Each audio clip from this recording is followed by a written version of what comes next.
Hello everyone. I am the storyteller and I am here to help you today. I know you use this video to fall asleep, so before that, like the video and subscribe to the channel. Also, where are you from and what time are you watching? Now get comfortable and relax. The Quiet Contagion, the Smell of Lemon. Phase 1, the Unsettling Mundane. My life, until the lemon scent began, was a testament to the beauty of the mundane. My name is Arthur Penhaligon, and I'm a freelance copy editor. I live in a 2-bedroom apartment in Fairview, a leafy suburb of Northern Virginia where the drone of cicadas in July is the most dramatic event of the year. My work consists of transforming sprawling, chaotic manuscripts into clean, orderly text. I find a deep, almost spiritual satisfaction in correcting a misplaced comma, untangling a tortured sentence, enforcing the placid logic of the Chicago Manual of Style. My world is one of controlled details. The first time I noticed it, I dismissed it as an anomaly, a rogue data point. It was a Tuesday, my grocery day. I was in the produce section of Fresh Mart, squeezing an avocado for ripeness, when the smell hit me. It wasn't the fresh, zesty scent of an actual lemon. It was the other kind. The aggressive, chemical imposter you find in industrial floor cleaners and cheap dish soap. A sharp, sterile, almost punishing scent of lemon flavored. It was so strong it made my eyes water. I looked around, expecting to see a janitor with a mop and bucket. Nothing. Just a young mother wrestling a bag of organic apples into her cart, seemingly oblivious. I chalked it up to an overzealous cleaning crew from the night before and moved on, the phantom scent clinging to the back of my throat. A few days later, it happened again. I was at the Fairview Public Library, returning a stack of books. As I slid them into the return slot, the smell wafted out, that same artificial lemon, sharp and sterile. Through the glass, I saw the librarian, Mrs. Gable, a woman whose cardigans always smelled faintly of lavender and old paper, wiping down an already gleaming countertop with a bright yellow cloth. Her movements were brisk, almost frantic. "Spring cleaning a bit early, Carol?" I asked through the partition. She didn't look up. "Can't be too careful," she murmured, her voice tight. "Things get grimy." I left feeling a prickle of unease. Grimy? The Fairview Library was the cleanest public space I'd ever been in. The unease curdled into genuine concern the following weekend. My next-door neighbor, Mr. Henderson, was a retired horticulturalist whose prize-winning roses were the pride of our little cul-de-sac. I saw him on his front porch, but he wasn't tending his flowers. He was on his hands and knees, scrubbing the painted concrete steps with a small, stiff-bristled brush. A plastic bucket beside him frothed with suds that radiated the now-familiar chemical lemon odor. "Afternoon, Mr. Henderson," I called out. "Getting the porch ready for summer?" He paused, his back still to me. His shoulders were hunched. "Got to keep it pure," he said, his voice a low rasp. The word hung in the humid air. Pure. He dipped the brush back into the bucket and resumed scrubbing with a vigor that seemed entirely out of place for a sunny Saturday afternoon. He was scouring a patch of concrete that was, to my eye, immaculate. That night, I called my sister, Eliza. She lives 2 states away, immersed in the chaotic, sticky-fingered world of a mother with 2 young children. She's my anchor to a reality outside my own head. "That's weird," I said, trying to keep my tone light. "The whole town smells like a bottle of lemon pledge." I could hear the smile in her voice. "Art, you've been cooped up with that manuscript on 18th century plumbing regulations for too long. Your nose is broken. Go for a walk. Smell some of Mr. Henderson's roses." "That's the thing," I said. He was scrubbing his porch. He said he had to keep it pure. A pause. "Okay, that's a little strange," she admitted. "But he's, what, 80? People get eccentric. Don't build a conspiracy out of it. It's probably just the new cleaner the town is using." Her rationalization was a bomb. Of course. That was it. A new municipal contract. Harmless. My mind, trained to find patterns, was simply overperforming. I thanked her, promising to get more fresh air. But after I hung up, I went into my own bathroom. The air was still, smelling only of my unscented soap and damp towels. I leaned over the sink, my reflection looking tired and pale under the vanity lights. And that's when I saw it. In the clean, white grout between the shower tiles, a tiny, spidery filigree of black mold. I'd scrubbed the shower with bleach just last week. I frowned. It was a small thing, a household chore I'd neglected or done poorly. I made a mental note to buy a stronger cleaner. Over the next few weeks, the lemon scent became a constant, low-level hum in the background of my life. It was on the mail the postman handed me. It clung to the upholstery of the bus. It puffed from the clothes of strangers in the checkout line. And everywhere the scent was, the cleaning followed. Baristas at the daily grind would stop mid-order to furiously wipe down the steam wand. Office workers on their lunch break would produce little packets of sanitary wipes and scrub their parked benches before sitting.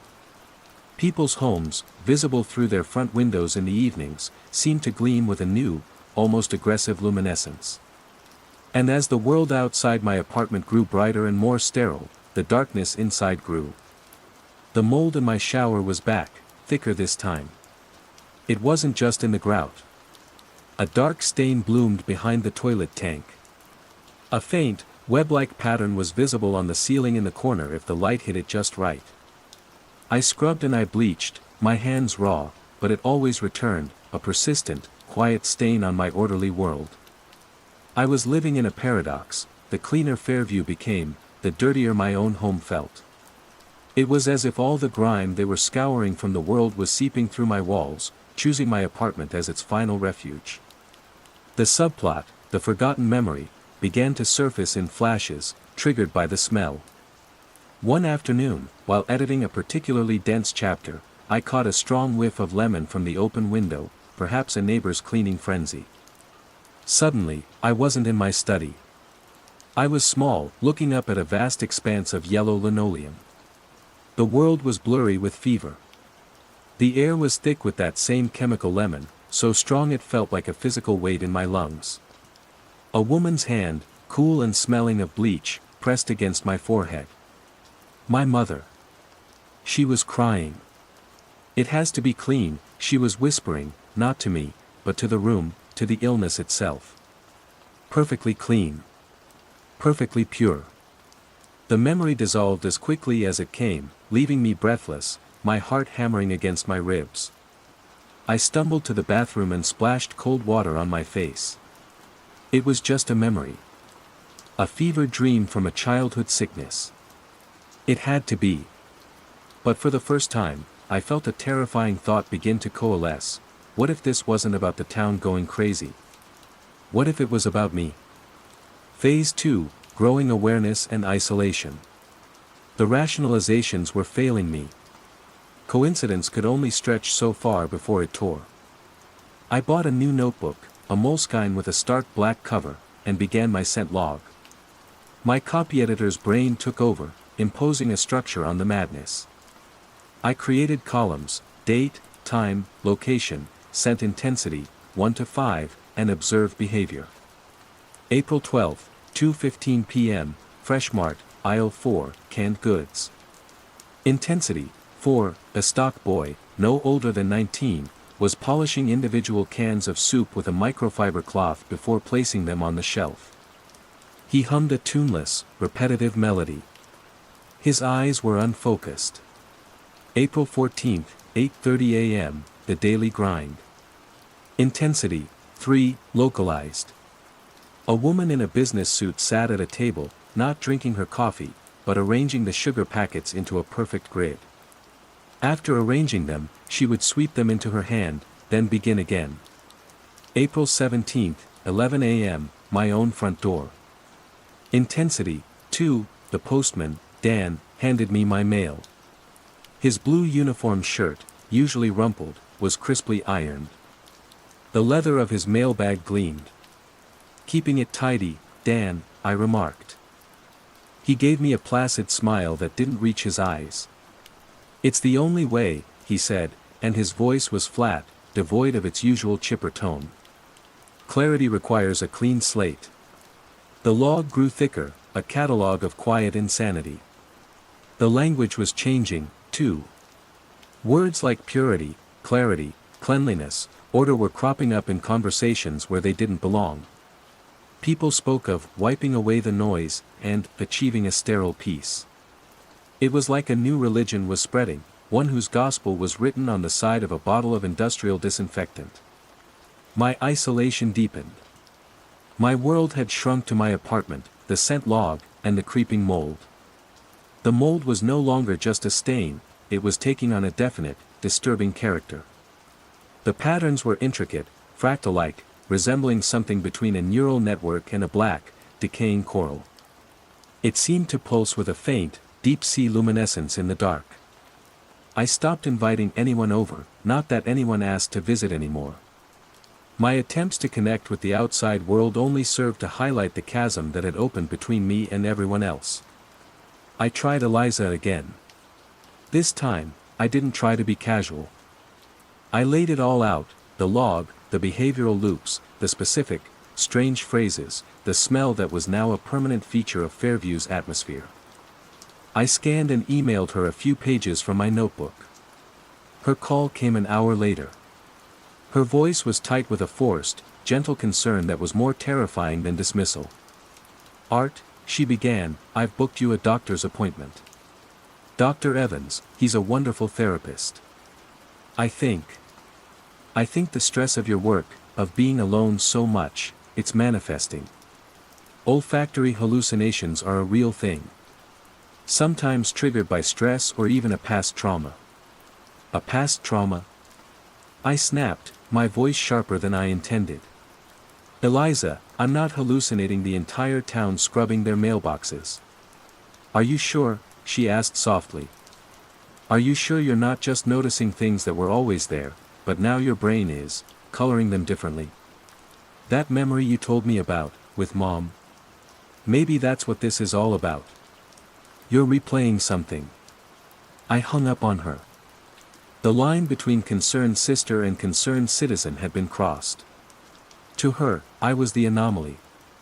I was the one who was sick, the source of the impurity. The conversation left me shaking, not with anger, but with a profound, soul-crushing loneliness. The world hadn't gone mad, I had. The thought was a momentary comfort, a rational explanation. But then I would look out my window and see a line of people waiting for the bus, each one standing exactly 3 feet apart, each one subtly wiping the dust from their sleeves with rhythmic, synchronized motions, and I knew. It wasn't me. I turned to the anonymous chaos of the internet, a last resort. My initial searches for mass psychogenic illness and shared delusion led me to dry academic papers. But then, late one night, tunneling through fringe forums and conspiracy threads, I found it. A post on a message board called The Glitch Report. The username was Static Man. The post was from 6 months ago, originating from a suburb in Ohio. Subject, the perfume and the polishing. Is anyone else experiencing this? It started with a smell. Like fake flowers, gardenias or something. Now it's everywhere. And the people, they've started polishing things. Shiny things. Doorknobs, faucets, belt buckles. They stare at the reflections. They talk about finding the true surface. When I ask them about the smell, they just smile. I feel like I'm the only one left. They're polishing the world away. My heart seized. It was different, gardenias, not lemon, polishing, not cleaning, but the bones were the same. The sensory shift, the behavioral fixation, the placid denial.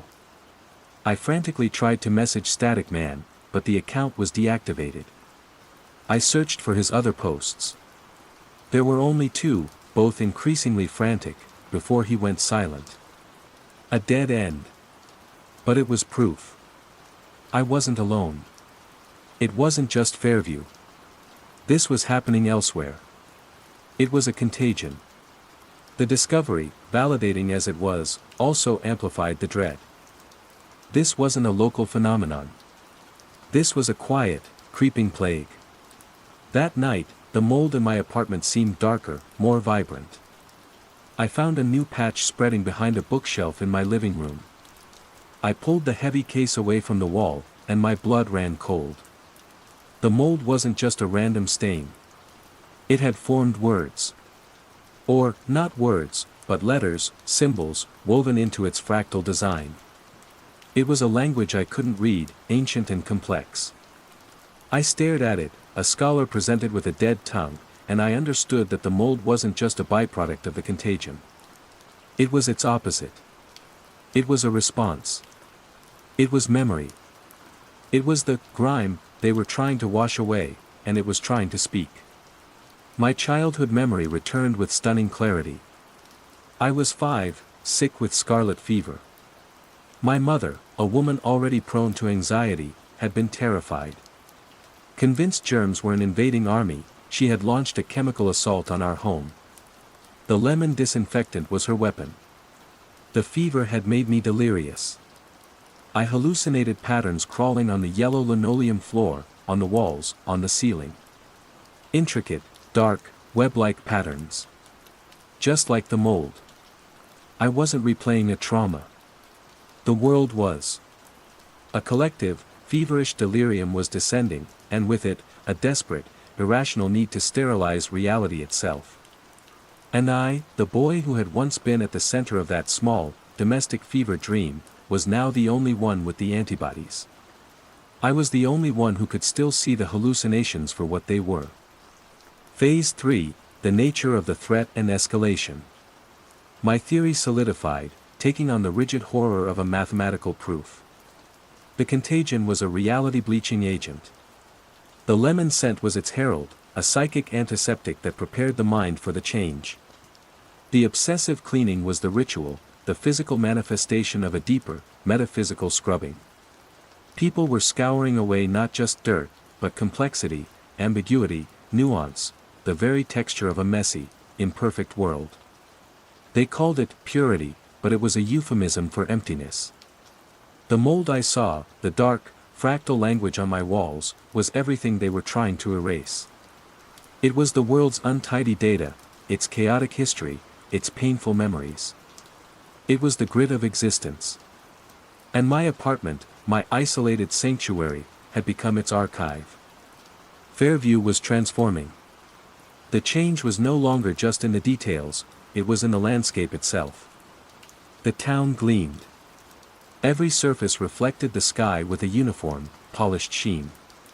The grass in every lawn was cut to the exact same height.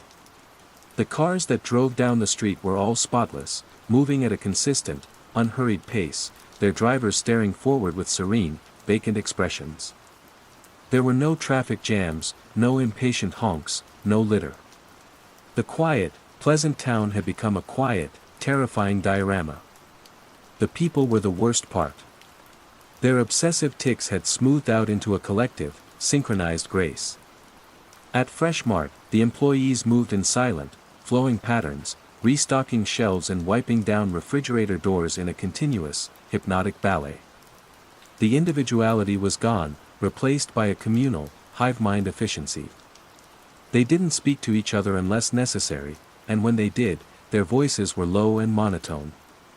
The vibrant, chaotic energy of human interaction had been replaced by the frictionless hum of a well-oiled machine. My supplies were running low. I had to venture out. I planned my trip to the grocery store like a military operation, my goal to be in and out with minimal contact.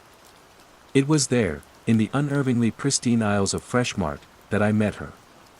Her name was Chloe. She was standing in the bread aisle, looking flustered. She wasn't polishing or straightening. She was holding a loaf of sourdough, and she had a deep frown line between her eyebrows. She wrinkled her nose, a small, human gesture that felt like a revolutionary act in this sterile environment. She looked out of place. She looked real. I took a chance. I moved my cart next to hers, my heart pounding. "It's a bit much, isn't it?" I murmured, my voice rusty from disuse. She jumped, startled. Her eyes, a sharp, intelligent blue, focused on me. "What is?" "The smell," I said, bracing for the placid dismissal. "The lemon." Her face flooded with an expression I hadn't seen on a stranger in months, relief. "Oh my God, yes," she whispered, her voice a conspiratorial hiss. "It's everywhere. It gives me a splitting headache. I feel like I'm living inside an air freshener." Hope, fierce and blinding, surged through me. "And the behavior?" I prodded gently. "The constant cleaning?" She rolled her eyes. "My roommate spent 3 hours last night polishing her laptop with a Q-tip. Said it helped her think clearly. I think she's lost her mind." We talked for 20 minutes, huddled between the ciabatta and the rye, our voices low. Chloe was a graduate student in sociology at Georgetown, home for the semester to finish her thesis. She'd noticed the shift about a month ago. She'd thought it was a new local health fad gone overboard. She was sharp, cynical, and blessedly immune. She saw the wrongness. We exchanged numbers, promising to meet for coffee, to compare notes, to figure out what was happening to our town. For the first time in forever, I wasn't alone. The weight of my isolation lifted, and I felt almost lightheaded with the possibility of having an ally. We met 2 days later at the Daily Grind. I got there first, choosing a booth in the back corner. The cafe was quiet, the air thick with the twin scents of lemon and coffee. Chloe arrived a few minutes later. Something was different. The frantic, nervous energy she'd had in the grocery store was gone. She moved with a calm, deliberate grace that set off every alarm bell in my body. "Art," she said, her voice smooth and even. She slid into the booth opposite me. She placed her bag on the table and from it, she took a small, plastic-wrapped sanitary wipe. My blood turned to ice. "Chloe," I said, my voice barely a whisper. She began wiping down the already spotless tabletop between us, her motions fluid and practiced. The sharp, aggressive scent of lemon filled the small space. "I've been thinking about our conversation," she said, not looking at me, her eyes focused on her task. "About all this." She gestured vaguely at the gleaming cafe. And I realized I was being too negative. Too chaotic. She looked up at me, and her blue eyes, once so sharp and alive, were placid. "Empty. There's a kind of peace in it, you know. In the order. In the cleanliness. It removes the distractions. It makes everything so much simpler. So much purer." She had finished wiping the table. She folded the used wipe into a neat square and placed it back in her bag. The hope I had felt just days before now felt like a cruel joke. It hadn't been an alliance, it had been a diagnosis. She had been in the early stages, still questioning, still fighting.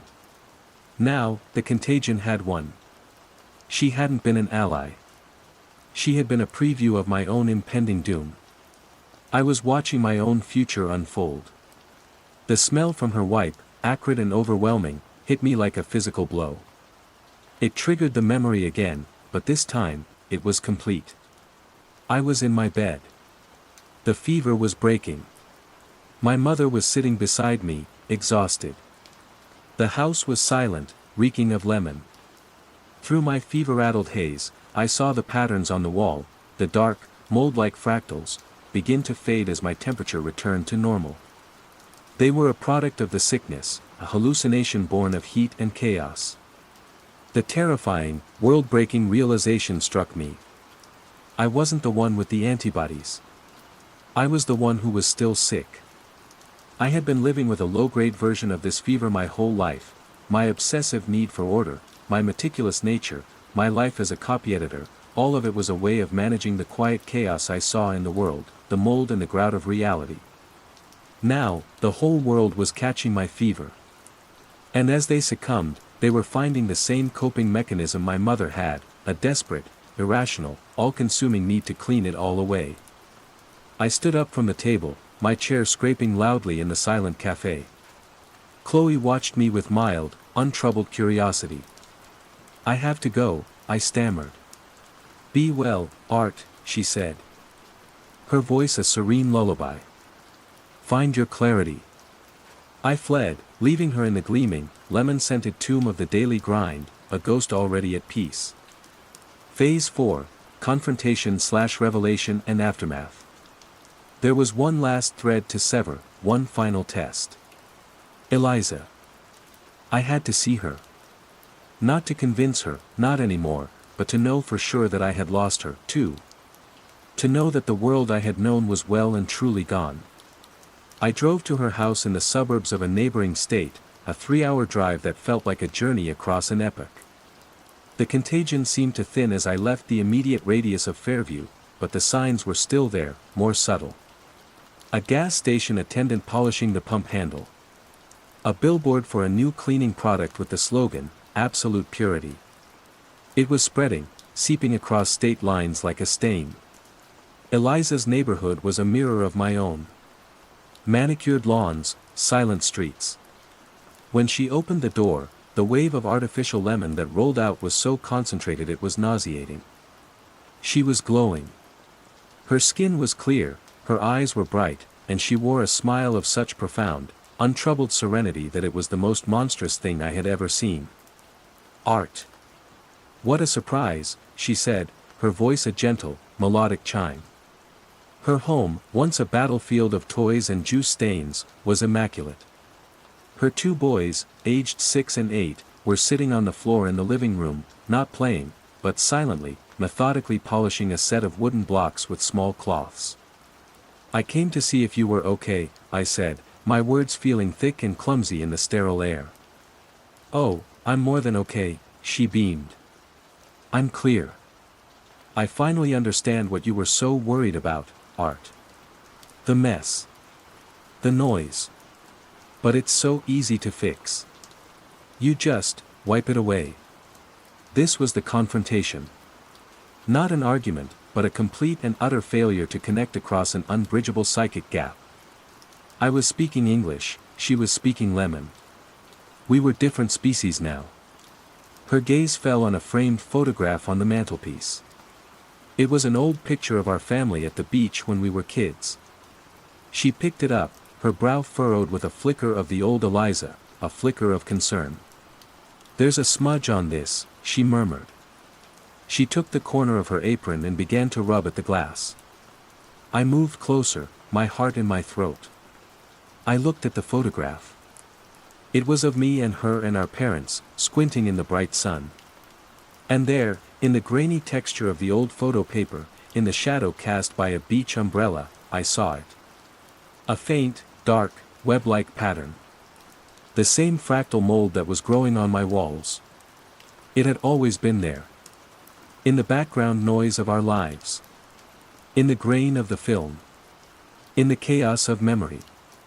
"Let me see that," I said, my voice shaking. As she rubbed, I watched in horror. The pattern in the photo wasn't a smudge on the glass. It was part of the image itself. And under the pressure of her cloth, it was fading.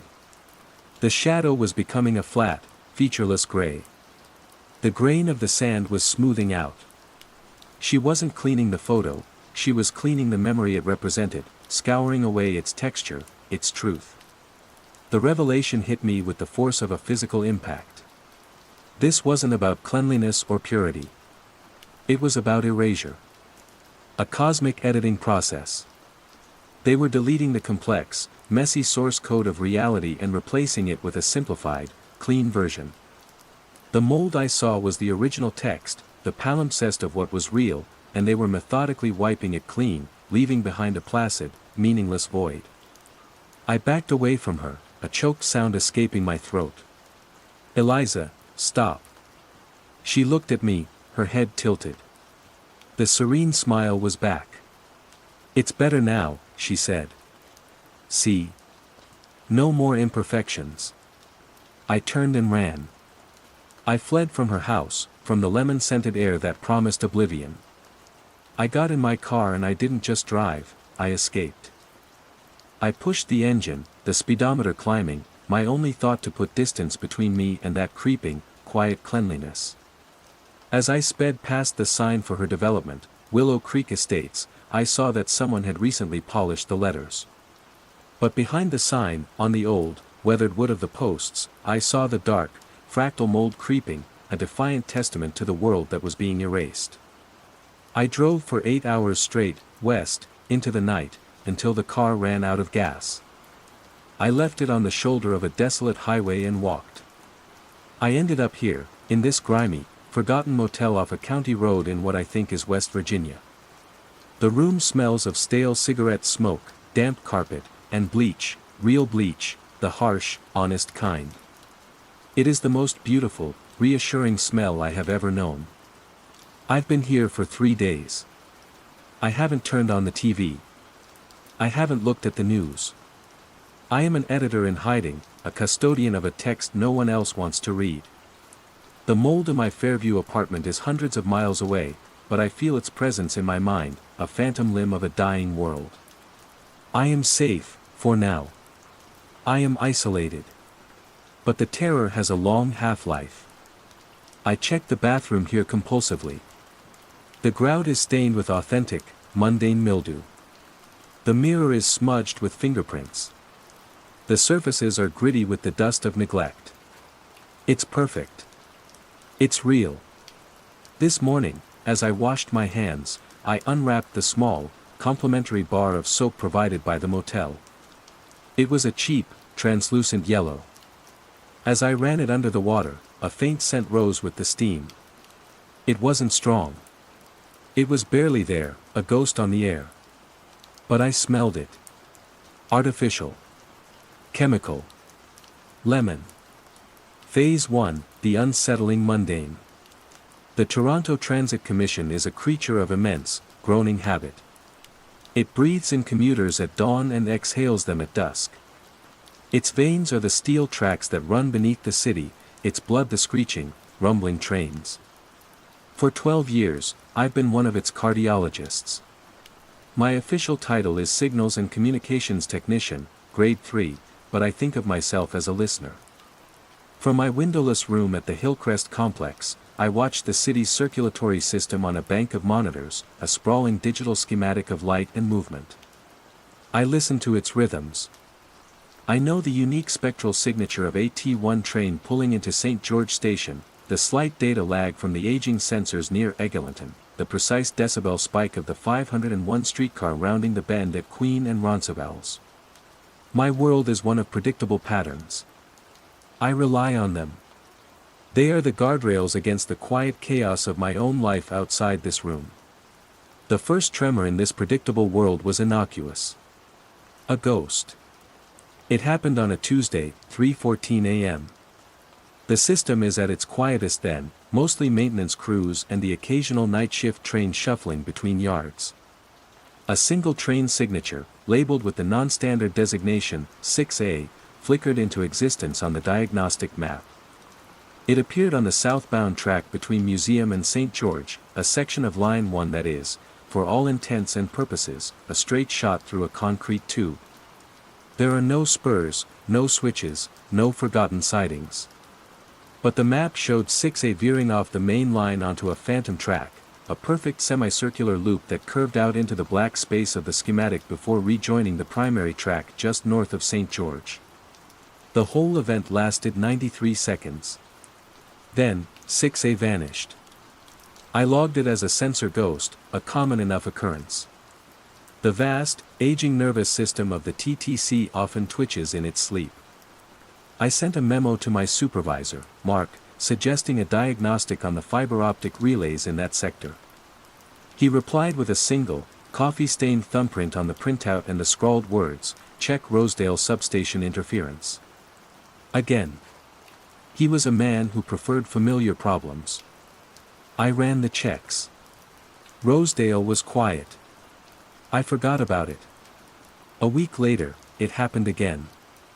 Friday, 3:21 a.m. Signature 6A. The same impossible loop. This time, my curiosity was piqued beyond procedure. The 6A signature wasn't just a blip. It had telemetry data. It registered weight consistent with a 4-car train, half full of passengers. At 3:21 a.m. Impossible. The last southbound train had cleared that area over an hour ago. Following a hunch, I pulled the CCTV footage from the southbound platform at St. George, time-stamped for the moment the loop was scheduled to end. The platform was deserted, bathed in the sterile, humming light of the late-night station. Then, a train slid into view. It looked like any other, graffiti-scarred silver, yellow doors. The doors slid open. And they got off. About 30 people. They didn't trickle out, they disembarked in a single, fluid movement, as if choreographed. Men in suits, women in nurses' scrubs, teenagers with backpacks, a cross-section of the city, all moving with a strange, shared purpose. They walked in neat lines towards the escalators, their gaits identical, their heads fixed forward. Not one of them looked at their phone. Not one of them jostled for position. It was the most unnatural thing I had ever seen on a TTC platform. I zoomed in on one man's face. His eyes were open but unfocused. His mouth was moving, forming silent words. I scrubbed through the footage, watching others. A woman in a red coat, a young man with headphones around his neck. Their mouths were moving, too. A silent, synchronized choir. I felt a cold prickle on my arms. This wasn't a censor ghost. This was something else. Flash mob. Mark grunted when I showed him the clip the next morning, not even looking up from his budget report. A film shoot we weren't told about. TikTok bullshit.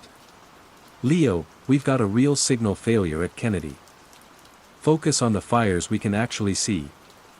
He dismissed it. He rationalized it.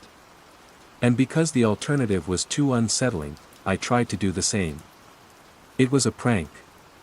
An art project. The city was full of weirdos. I filed the incident report, leaving out the part about the silent mouthing and the mechanical synchronicity. It felt too much like admitting I was losing my grip. But I started a new file on my personal drive, password protected. I named it Loop 6A. For the next month, my life was divided. By day, I was Leo Polanski, reliable S&C tech, a man who found comfort in the rigid logic of schematics and code. By night, alone in my small apartment in the annex, I was a man obsessed. The Loop 6A events became a regular, if erratic, feature of the deep night. Always between 2 o'clock and 4 a.m. Always the same impossible track. The number of passengers grew. 40, then 50, then closer to 100.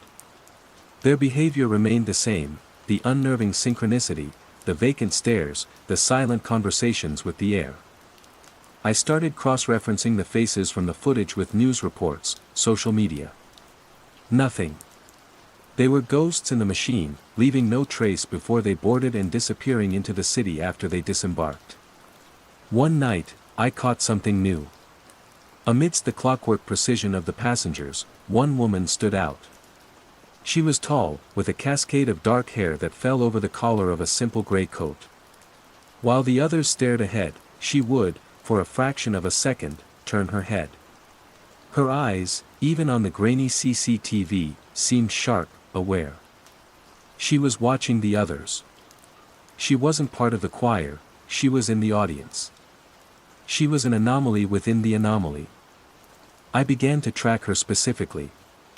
She wasn't on every 6A train, but she appeared often enough to become a focal point for my obsession. I felt a strange kinship with her. Like me, she was an observer of this quiet madness. I started thinking of her as the watcher. The rationalizations were wearing thin, eroded by the sheer, accumulating weight of the impossible. A prank doesn't run for weeks at 3 a.m. A film shoot doesn't use 100 unpaid extras who never look at the camera. I was seeing a pattern my mind couldn't explain away, a piece of rogue code running in the operating system of the city itself.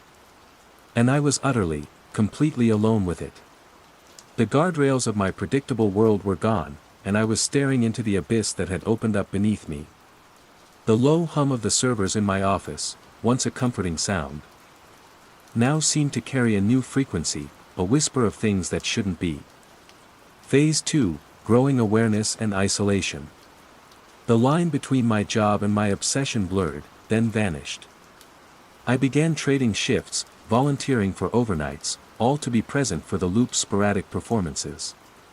My sleep schedule disintegrated. My diet became a rotation of vending machine sandwiches and bitter, stewed coffee. My world shrank to the dimensions of my monitor screen, the glowing lines of the schematic a map of my own psyche. I started digging into the archives, pulling up decades-old blueprints of the Blur Danforth and Young University lines. I was looking for a ghost of a ghost, a hint that Loop 6A had once been real.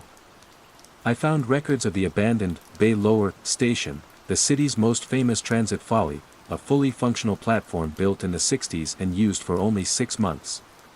It was a tantalizing piece of trivia, a real-world glitch in the TTC's history. But the location was wrong. Bay Lower was east of my anomaly. The schematics for the tunnel between Museum and St. George were unwavering, a solid, unblemished line of concrete and steel drawn in 1958. There was no loop. There had never been a loop. My isolation felt like a physical pressure. I tried to talk to Mark again, this time approaching it with methodical precision. I had charts, data points, timestamps, video evidence edited into a 5-minute reel of the strangest occurrences. He watched it, his face a mask of weary impatience. He steepled his fingers, a gesture I knew meant he was about to deliver a lecture. "Leo," he said, his voice dangerously calm. "You're a good tech. One of the best. You see things other people miss. That's your strength. But it's also your weakness." He leaned forward. "You're seeing patterns in the static. Your wife, what happened with Anna, that kind of stress can make the mind play tricks. You're overtired. You're obsessing. I'm putting you on day shifts for the next month, mandatory. And I want you to use some of your vacation time. See someone. Talk it out. This," he gestured dismissively at my laptop, "this ends now. It's an order."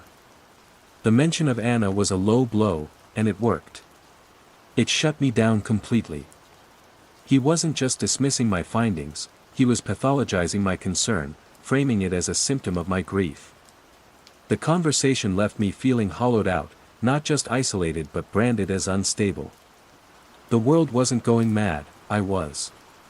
The thought was a cold comfort, but it was a rational one. For a few days, I tried to believe it. But the loop didn't care about my psychological state. Even on the day shift, I found ways to check the overnight logs. It was still happening. And my watcher, the woman in the gray coat, was becoming more prominent in the footage. Then came the night that shattered everything. I couldn't sleep. Mark's words echoed in my head, tangling with the silent mouthing of the passengers on my screen. Around 2 a.m., I felt a strange, inexplicable pull. It wasn't a thought, more a physical urge, a deep-seated need to go to St. George Station. It was illogical, insane, but I couldn't fight it. I threw on a jacket and walked through the silent, sleeping streets of my neighborhood, my heart hammering against my ribs. The station was an echoing cavern, smelling of ozone and disinfectant. I paid my fare and descended to the southbound platform. It was empty, save for a cleaner's cart parked by a bin. I stood there, under the relentless hum of the fluorescent lights, feeling like a fool. What was I doing here? A train approached, its light a growing star in the darkness of the tunnel. It was a regular, in-service train, one of the last of the night. As it slowed, I saw her through the window. The watcher. Standing, holding a pole, her dark hair falling across the collar of her gray coat. My breath caught in my throat. It was her. In the flesh. The train hissed to a stop. The doors slid open directly in front of me. She didn't move. She just looked at me. Her expression wasn't curious or surprised. It was one of profound, weary recognition. This was my chance. I had 1,000 questions swirling in my mind. A frantic, desperate need for answers. I opened my mouth, ready to ask who she was, what was happening, what she knew. Before I could utter a single syllable, she spoke. Her voice was quiet, clear, and cut through the station's hum. "Don't ask about the time," she said, her eyes locked on mine. "It doesn't work the way you think it does down here." The doors slid shut, sealing her off.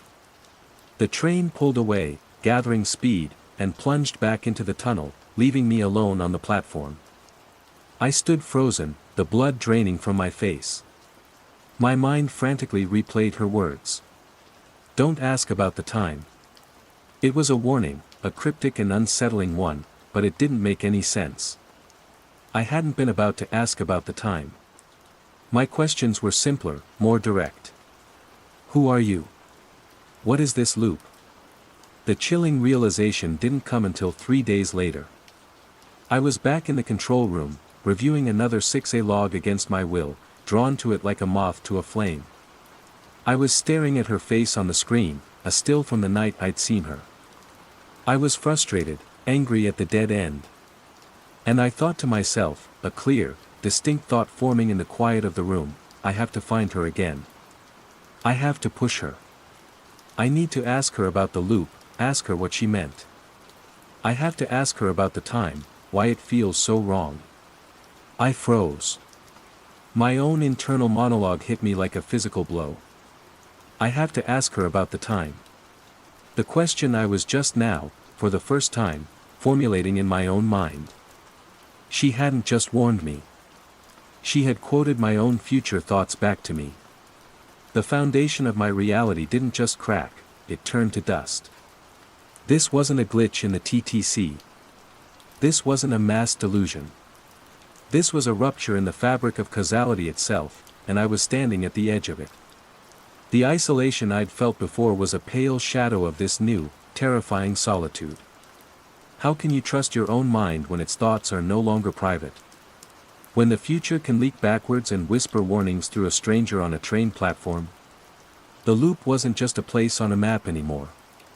It was a condition. And I was afraid, with a certainty that chilled me to the bone, that it was contagious. Phase 3, the nature of the threat and escalation. The revelation didn't break me, it forged me into something new. The fear was still there, a cold stone in my gut, but it was now overlaid with a terrifying, razor-sharp clarity. My sanity wasn't the question anymore. The question was the nature of the reality I was inhabiting. I had to know. I had to understand the rules of this new, broken world. I had to ride the loop. Mark's forced vacation became my opportunity. I spent 2 days preparing, not sleeping, just planning.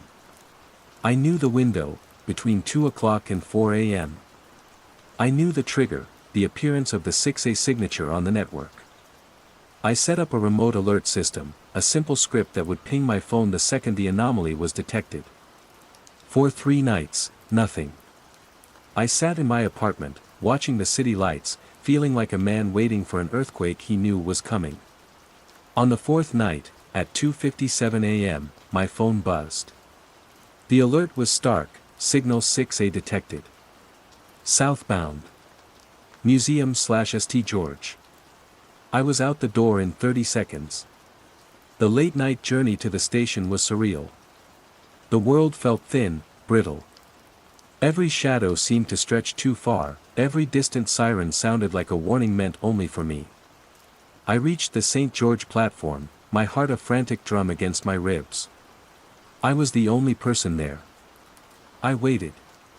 The digital clock on the platform wall ticked over to 3:03 a.m. Then 3:04. I began to fear I'd missed it. But then, from the profound darkness of the tunnel, I heard it. Not the familiar roar and screech of an approaching train, but a low, resonant hum. It was a sound that didn't seem to travel through the air so much as vibrate up through the soles of my feet. The train that emerged from the tunnel was both familiar and deeply wrong. It was a standard T1 model, but the silver of its hull seemed to drink the station light rather than reflect it. There was no graffiti on it, not a single scratch. It was unnervingly clean. Like a 3D model rendered into reality. It glided to a stop without a sound. The doors slid open with a soft, pneumatic sigh. The inside was where the dream logic truly began.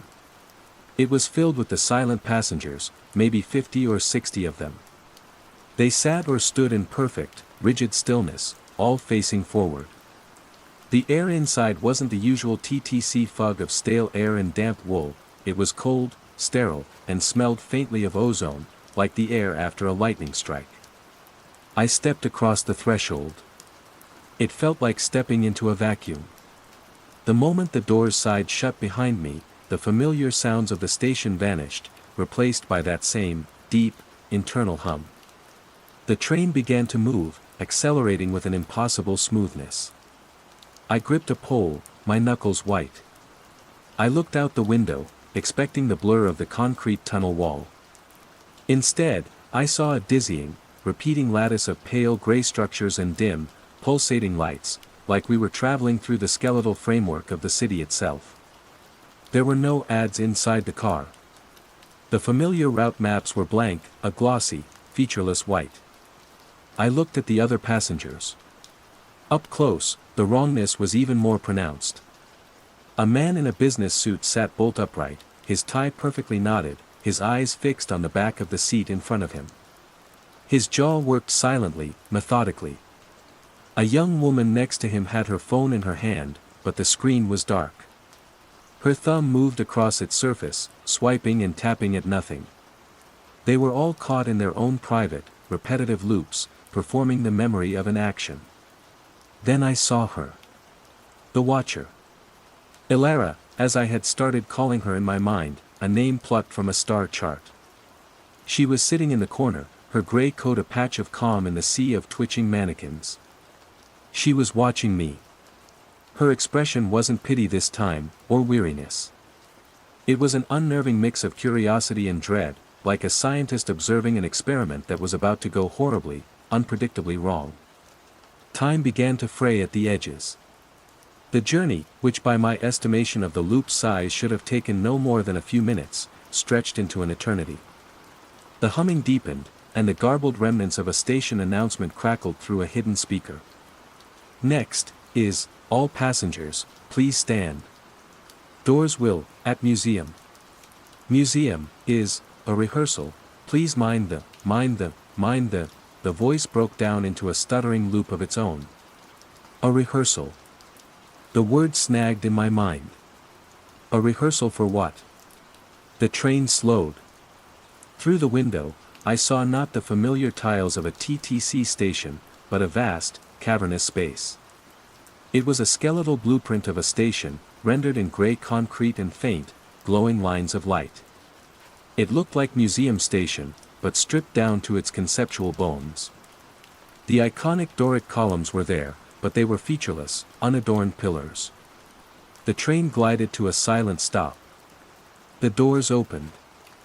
In perfect, horrifying unison, every single passenger, except for me and Ilara, stood up and filed out of the train. They arranged themselves on the phantom platform in neat rows, like soldiers on a parade ground. Then they just stood there. Motionless. Waiting. Their silent mouthing ceased. I was alone in the car with Ilara. The silence was absolute. I looked at her, my throat too dry to speak. She simply shook her head, a slow, subtle movement. A warning. Don't engage. Don't interfere. The doors sighed shut. The train began to move again, leaving the silent army behind on their ghost platform. We plunged back into the impossible architecture of the loop. A few minutes later, or an hour, I couldn't tell, the train slowed once more. The familiar lights and tiles of the Real St. George station slid into view. It was like waking from a fever dream. The train stopped. The doors opened onto the normal, empty, real-world platform. I stumbled out, gasping for the familiar, stale air. I turned back, but the train was already gone. Not pulling away into the tunnel, but simply, gone. As if it had never been. I looked at the station clock. 3:11 a.m. From the moment I got on to the moment I got off. Only 7 minutes had passed. I checked my phone. My hands were shaking so badly I could barely hold it. I had a new voice message. The sender was listed as unknown. My blood ran cold. I pressed play. It was my own voice. It was distorted, layered, echoing as if recorded in a vast, empty hall. And it was frantic. "Don't go back to the control room," my voice pleaded, overlapping with itself. "It sees you through the system. The schematic isn't a map, it's an eye. It's learning you. It's making a space for you. You asked the question. You rode the ride. Now it's making a space for you. Don't. The message cut out into static. The threat was no longer abstract. It wasn't just about a weird train line. The loop, the system, whatever it was aware of me. My investigation hadn't been a secret. I had been broadcasting my existence to it with every log I checked, every camera I accessed. And now, by riding its train and receiving a message from my own future, I had become an active participant. I wasn't just an observer anymore. I was part of the rehearsal. And the performance was about to begin. Phase 4, Confrontation/Revelation and Aftermath. The message from my future self was a fulcrum. It shifted my fear from the passive dread of the unknown to the active terror of the inevitable. The loop wasn't just a place, it was a process. A self-perpetuating, self-correcting system, and I had become its newest, most interesting variable. The confrontation I now faced wasn't with a monster or a villain. It was with a system whose logic was alien and absolute. I didn't go back to the control room. I didn't go home. My apartment, my computer, my life, they were all compromised, nodes in a network that the anomaly could now use to watch me. I walked. I walked for hours, through the pre-dawn grayness of Toronto, ending up on the waterfront as the sun rose, casting a sickly pink glow on the placid surface of Lake Ontario. The CN Tower, usually a symbol of steadfast presence, looked like a needle, stitching a wound in the sky. A rehearsal. My voice on the recording. Ilara's warning glances. It was all clicking into place with a horrifying, crystalline logic. The loop was a kind of training simulation for reality, running on a phantom track beneath the city. It was taking people, citizens, and running them through their patterns, their daily routines, stripping them of volition until they were just perfect, predictable data points. Why? I didn't know. Maybe it was an attempt to stabilize something, to smooth out the chaotic, unpredictable wrinkles of human existence. Or maybe it was just a program that had started and could not be stopped. My confrontation came not in a tunnel, but in a coffee shop on Queen Street West. I was nursing a cup of black coffee, trying to think, when she slid into the booth opposite me. Ilara. Her gray coat seemed to absorb the morning light.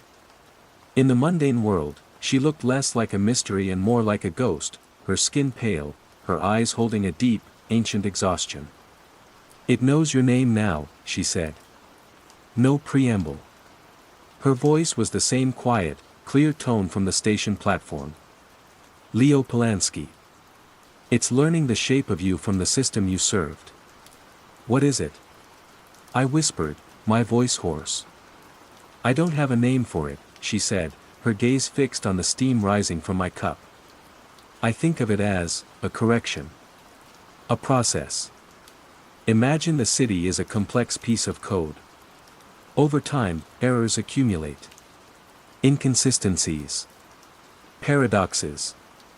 The loop is a diagnostic tool that got stuck. It finds the errors, the people who deviate, who are unpredictable, and it corrects them. It rehearses them until they're smooth again. And you? I asked. Are you a correction? A flicker of something, pain, memory, crossed her face. I was an error. One of the first. I became aware inside the process, years ago. I broke my own loop. Now I'm a loose thread. I can move between the pattern and the real, but I don't fully belong to either. I'm a ghost in two worlds. The message, I said. My voice. Time isn't linear in the loop, she explained. It's a circle. Everything that will happen in it has already happened. Your curiosity, your investigation, it's a powerful paradox. You're trying to understand a system from the outside, but you're using its own tools to do it. It creates echoes. You asking the questions is what draws its attention. You riding the train is what gives it your pattern. The message you got wasn't from your future. It was from an echo of you that's already trapped inside. The horror of that statement settled over me, cold and heavy. An echo of me was already there, living out my damnation. What does it want? I asked. It wants you to be predictable, she said, finally meeting my eyes. Her gaze was terrifyingly lucid. It's building a new loop just for you, Leo. A loop of the investigator. You'll spend eternity in the control room, finding the first clue. You'll ride the train. You'll meet me. You'll get the message. Over and over. A perfect, self-contained story with no deviation. It's an elegant solution. My blood ran cold. This was the space it was making for me. My own personal hell, constructed from my own actions. How do I stop it? You can't stop it, she said flatly. But you might be able to escape it. The loop feeds on patterns. On data. On the digital footprints you leave. To escape it, you have to erase the pattern. You have to become a ghost. No records, no routines, no digital life. You have to cut the thread. She stood up. It's your only chance. If you don't, I'll see you on the next train. She walked out of the coffee shop and vanished into the morning crowd. The choice was stark.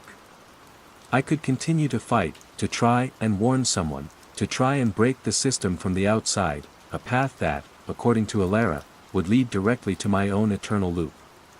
Or I could run. I chose to run. I went to my bank and withdrew every cent I had in cash. I went to my apartment one last time. I didn't pack a bag.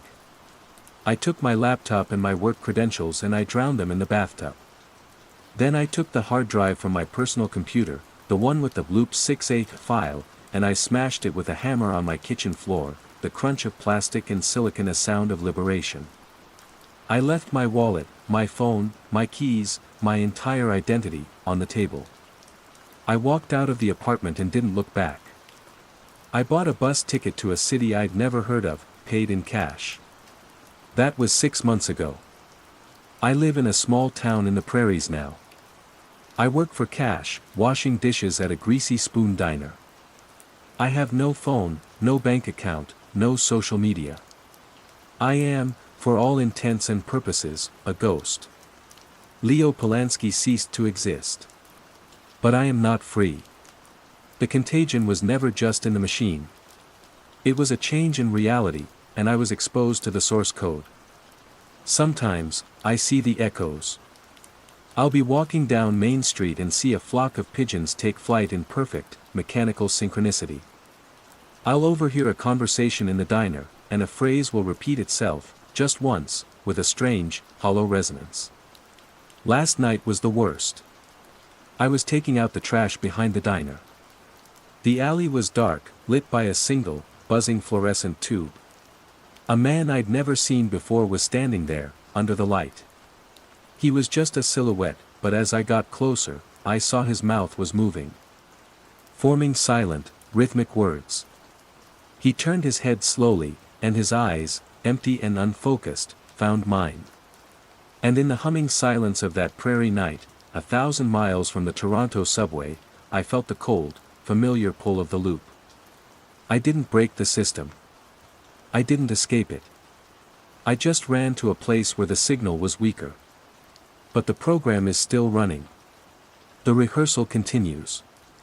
And I know, with a certainty that settles in my bones like the winter cold, that it's still expanding, still correcting, still searching for the loose threads. And one day, it will find me. Forget me not. Phase 1, the unsettling mundane. It began, as all the truly awful things do, with a joke. Or what I thought was a joke. Right then, year 11, I said, pacing in front of the interactive whiteboard. The projected image was the familiar, bulldog-jowled face of Winston Churchill. Liam, give us one thing. Anything. What's this man famous for? Liam, a boy whose intellectual curiosity usually ran neck and neck with his desire to get to the lunch queue, stared at the screen with an unnerving blankness. Not the usual teenage apathy I was so adept at navigating, but a deep, placid void. Miss Vance. Churchill, I prompted, pointing a thumb at the image. Wartime Prime Minister. V for victory. Big cigar. He shook his head slowly, a genuine frown creasing his brow. Is he from an advert? A few of his classmates snickered. I smiled, assuming he was winding me up. Very funny, Liam. Anyone else? Chloe. Save him from his catastrophic ignorance. Chloe, usually my star pupil, squinted at the screen. He looks a bit like my granddad's friend from the bowling club. The snickering died. The classroom, a space I commanded with practiced ease, suddenly felt strange, the air thick with a collective, unfeigned bewilderment. I scanned 30 young faces and saw the same expression mirrored on every one, a polite, waiting emptiness. They weren't joking. Right, I said, my voice a little too bright. Okay. Well. Clearly, we've got a bit of a gap in our foundational knowledge. Let's back up. For the rest of the lesson, I felt a strange sense of dislocation, like an actor who had forgotten her lines only to discover the rest of the cast had forgotten the play itself. I talked about the Blitz, Dunkirk, the Battle of Britain. I spoke into a vacuum. They took notes diligently, copying down names and dates as if they were learning the rules to a board game from a forgotten civilization. There was no flicker of recognition, no, oh, right, moment that signals a dormant memory being prodded awake. I dismissed it as a grotesque anomaly, a damning indictment of the modern curriculum, or perhaps a viral TikTok trend that involved pretending not to know who Winston Churchill was. Teenagers were bizarre. It was the only rational explanation. In the staff room, nursing a mug of tea that tasted vaguely of disappointment, I cornered David Prescott, the head of the English department. He was a good man, a friend, with a comforting, lived-in face and a genuine passion for literature. You will not believe my year 11s, I began, sinking into the lumpy armchair opposite his desk. An entire roomful of them. Not one could identify Churchill. David looked up from the stack of essays he was marking, a faint smile on his lips. Churchill. He tilted his head, the name hovering in the air between us like a fly he was deciding whether to swat. The name rings a bell. He's the dog from the insurance ads, isn't he? I laughed, a sharp, barking sound. That's what Liam said. You lot have been conspiring. David didn't laugh with me. His smile remained, placid and undisturbed. Is it a new campaign? I haven't had the telly on much this week. I stopped laughing. I stared at him, really stared. His eyes, usually twinkling with dry wit, were as placid as Liam's. There was no joke there. No irony. I felt a cold knot tighten in my stomach. David, I said slowly, carefully. Winston Churchill. Prime Minister. Led Britain through the Second World War. He nodded, a thoughtful, accommodating expression on his face. Ah, right. Before my time, I suppose. Sounds important. He turned back to his marking, his pen poised over a sentence. The subject was closed. The conversation had simply slid off him. Trying to re-engage felt impossible, like trying to grab hold of smoke. My flat that evening felt less like a sanctuary and more like a containment cell. I live in Headingley, in the top-floor conversion of a tall Victorian terrace. Usually, I love the way the setting sun casts long shadows through the bay window, the way the sounds of the city, students walking home, the distant sigh of traffic on Otley Road, murmur a familiar lullaby. Tonight, it all felt thin. Brittle. I sat at my laptop and typed Winston Churchill into the search bar. Instantly, millions of results. Wikipedia, biographies, documentaries, photographs. There he was, cigar, V-sign and all. A wave of profound, dizzying relief washed over me. I was fine. The world was fine. It was just them. A localized pocket of bizarre, inexplicable ignorance. My school was a historical Bermuda Triangle. I could work with that. It was a problem with a locus, a boundary. I opened a new document. My hands felt steady again. I began to type, a familiar academic impulse to catalog and control. Journal Entry 1. Date, October 12th. Subject, Collective Amnesia Incident at Northwood Academy. A bizarre phenomenon today. Year 11 class demonstrated a total lack of recognition regarding the historical figure of Winston Churchill. Worryingly, this gap appears to be shared by D. Prescott, head of English. He associates the name only with the Churchill Insurance mascot. My initial hypothesis is some form of localized social phenomenon or shared educational failing. The wider internet remains unaffected. Reality remains intact. I must remember that. I reread the last sentence. Reality remains intact. It felt less like a conclusion and more like a prayer. I saved the document, naming it Anchor. Outside, the streetlights of Leeds flickered on, casting their familiar orange glow.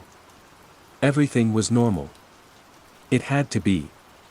The next day, I wore my favorite silver locket, a small, smooth oval I've had since I was a child. I find myself rubbing it when I'm anxious, a habit my mother always hated. I rubbed it a lot that day. I avoided the topic of Churchill. I taught my classes, followed my lesson plans, and clung to the mundane scaffolding of the school day. It almost worked. But the quiet was different now. The spaces between words felt heavier. The way students looked at me had changed. It wasn't with defiance or boredom, but with a kind of gentle, patient curiosity, as if I were a strange but harmless creature speaking a forgotten language. The real crack appeared during lunch duty. A few year 8s had their phones out, heads huddled together. Usually, I'd tell them to put them away, but I was desperate for a sign of normalcy. I wandered closer, expecting to hear the tinny beat of some drill rapper or the audio from a viral video. Instead, there was silence. They were watching a video, yes, but it was just a slow pan shot of a brick wall. No music, no narration. Just bricks. They were utterly captivated. "What's so interesting, girls?" I asked, trying to sound breezy.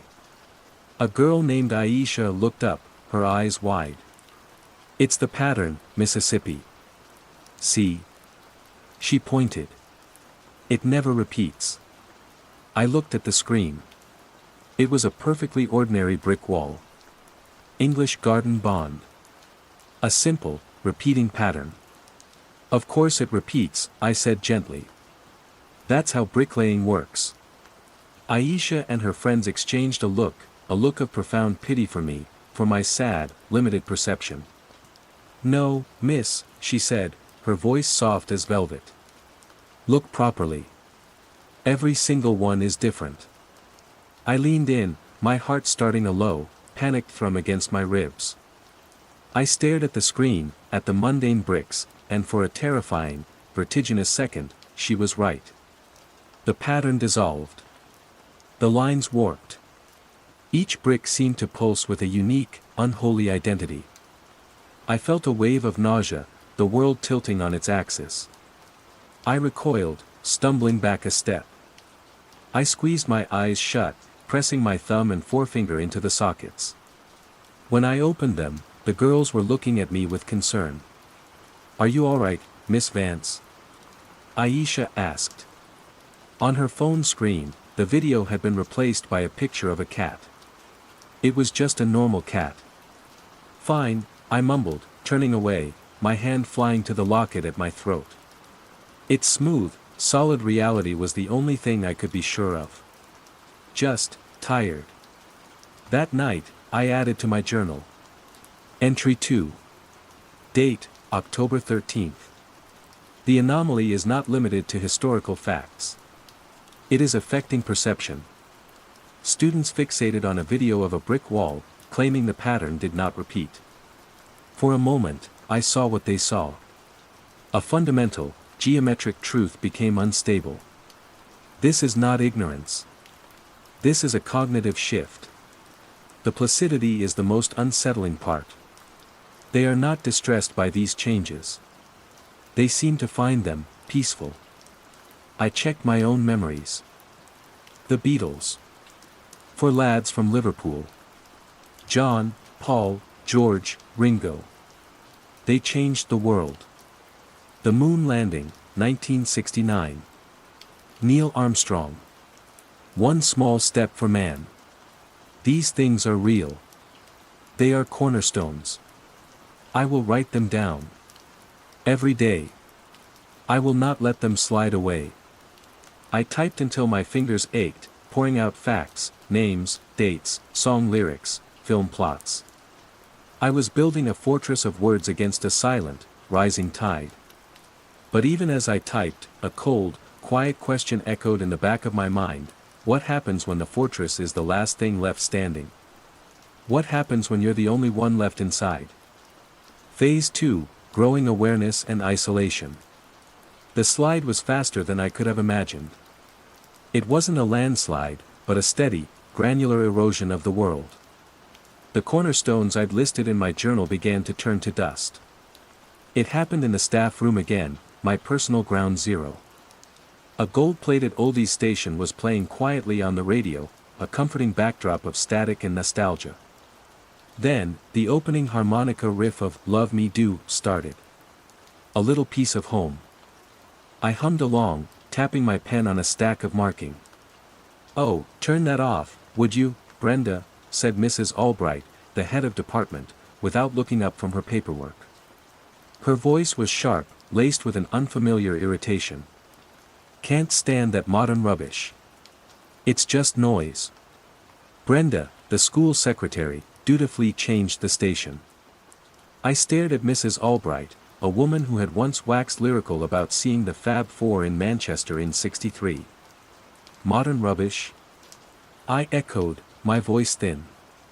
That was the Beatles.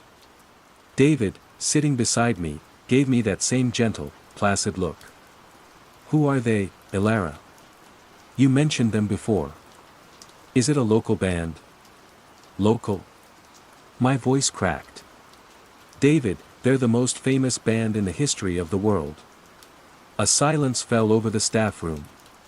6 other teachers, all people I had known for years, looked at me. Not with ridicule, but with a quiet, patient concern. The look you give someone who is having a mild, embarrassing public breakdown. "I think perhaps you're a bit stressed, dear," Mrs. Albright said, her tone softening into something far more unnerving than her irritation. "Big week. Why don't you take an early lunch?" I felt my face flush with a mixture of heat and ice. I was being managed. Handled. My certainty was being framed as an illness. I grabbed my bag and fled, the sound of their soft, reasonable murmuring following me down the corridor. My isolation became absolute.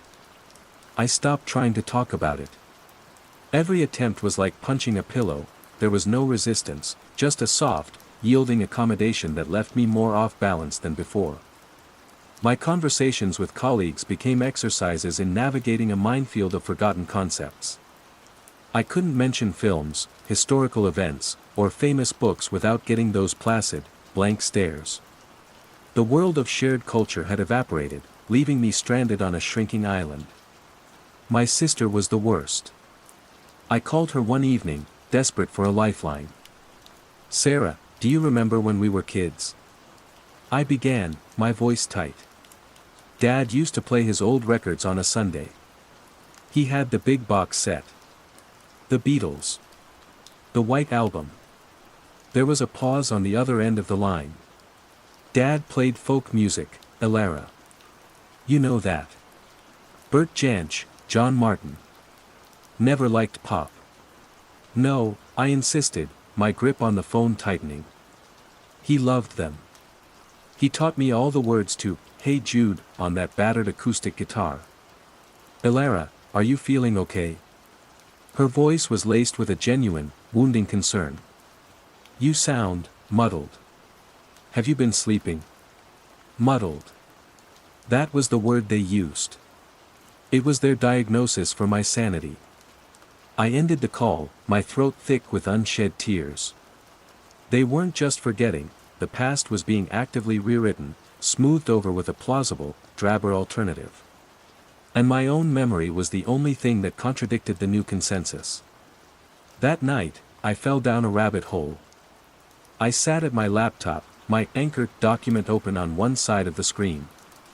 I typed frantic, desperate search queries into Google: collective memory loss, shared cultural amnesia, everyone forgetting the same thing. Most results led to articles on dementia or psychological curiosities like the Mandela effect, people misremembering the spelling of Berenstain Bears or the existence of a Sinbad genie movie. This was not that. This was an erasure. Then, buried on the 5th page of results, I found it.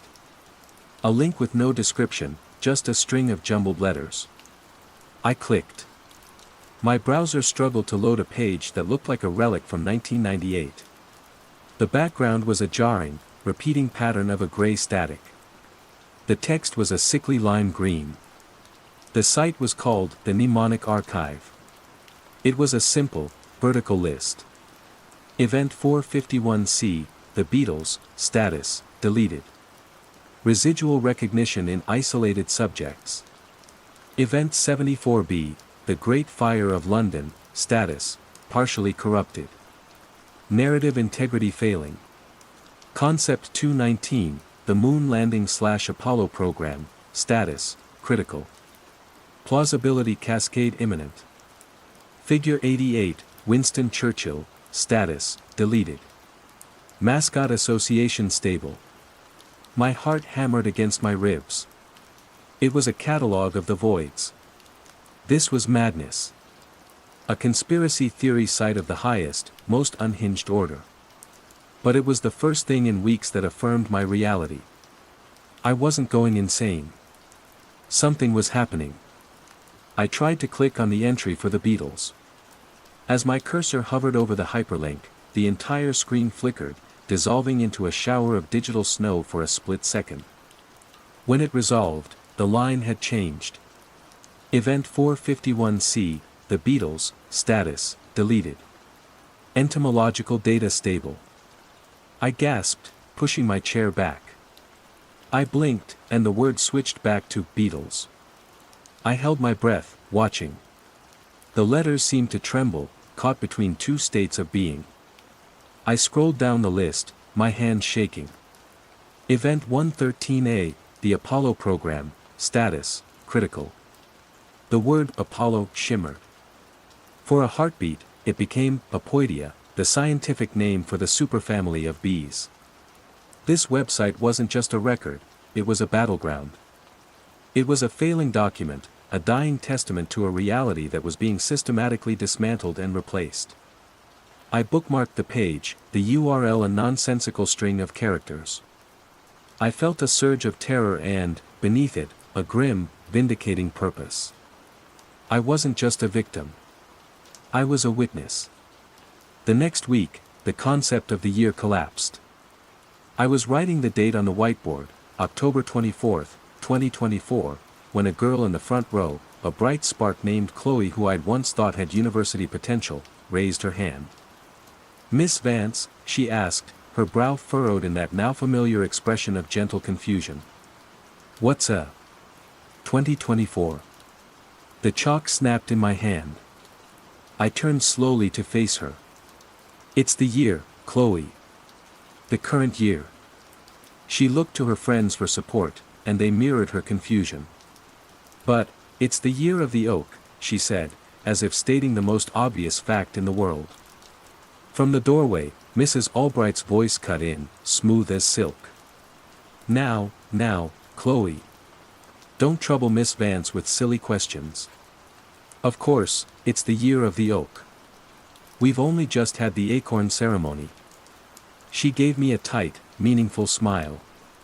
"Miss Vance is just using the old system. For historical context. The year of the oak. The acorn ceremony. New traditions, seamlessly inserted into the fabric of their lives, as if they had always been there." I looked at the faces of my students. They were calm. They were content.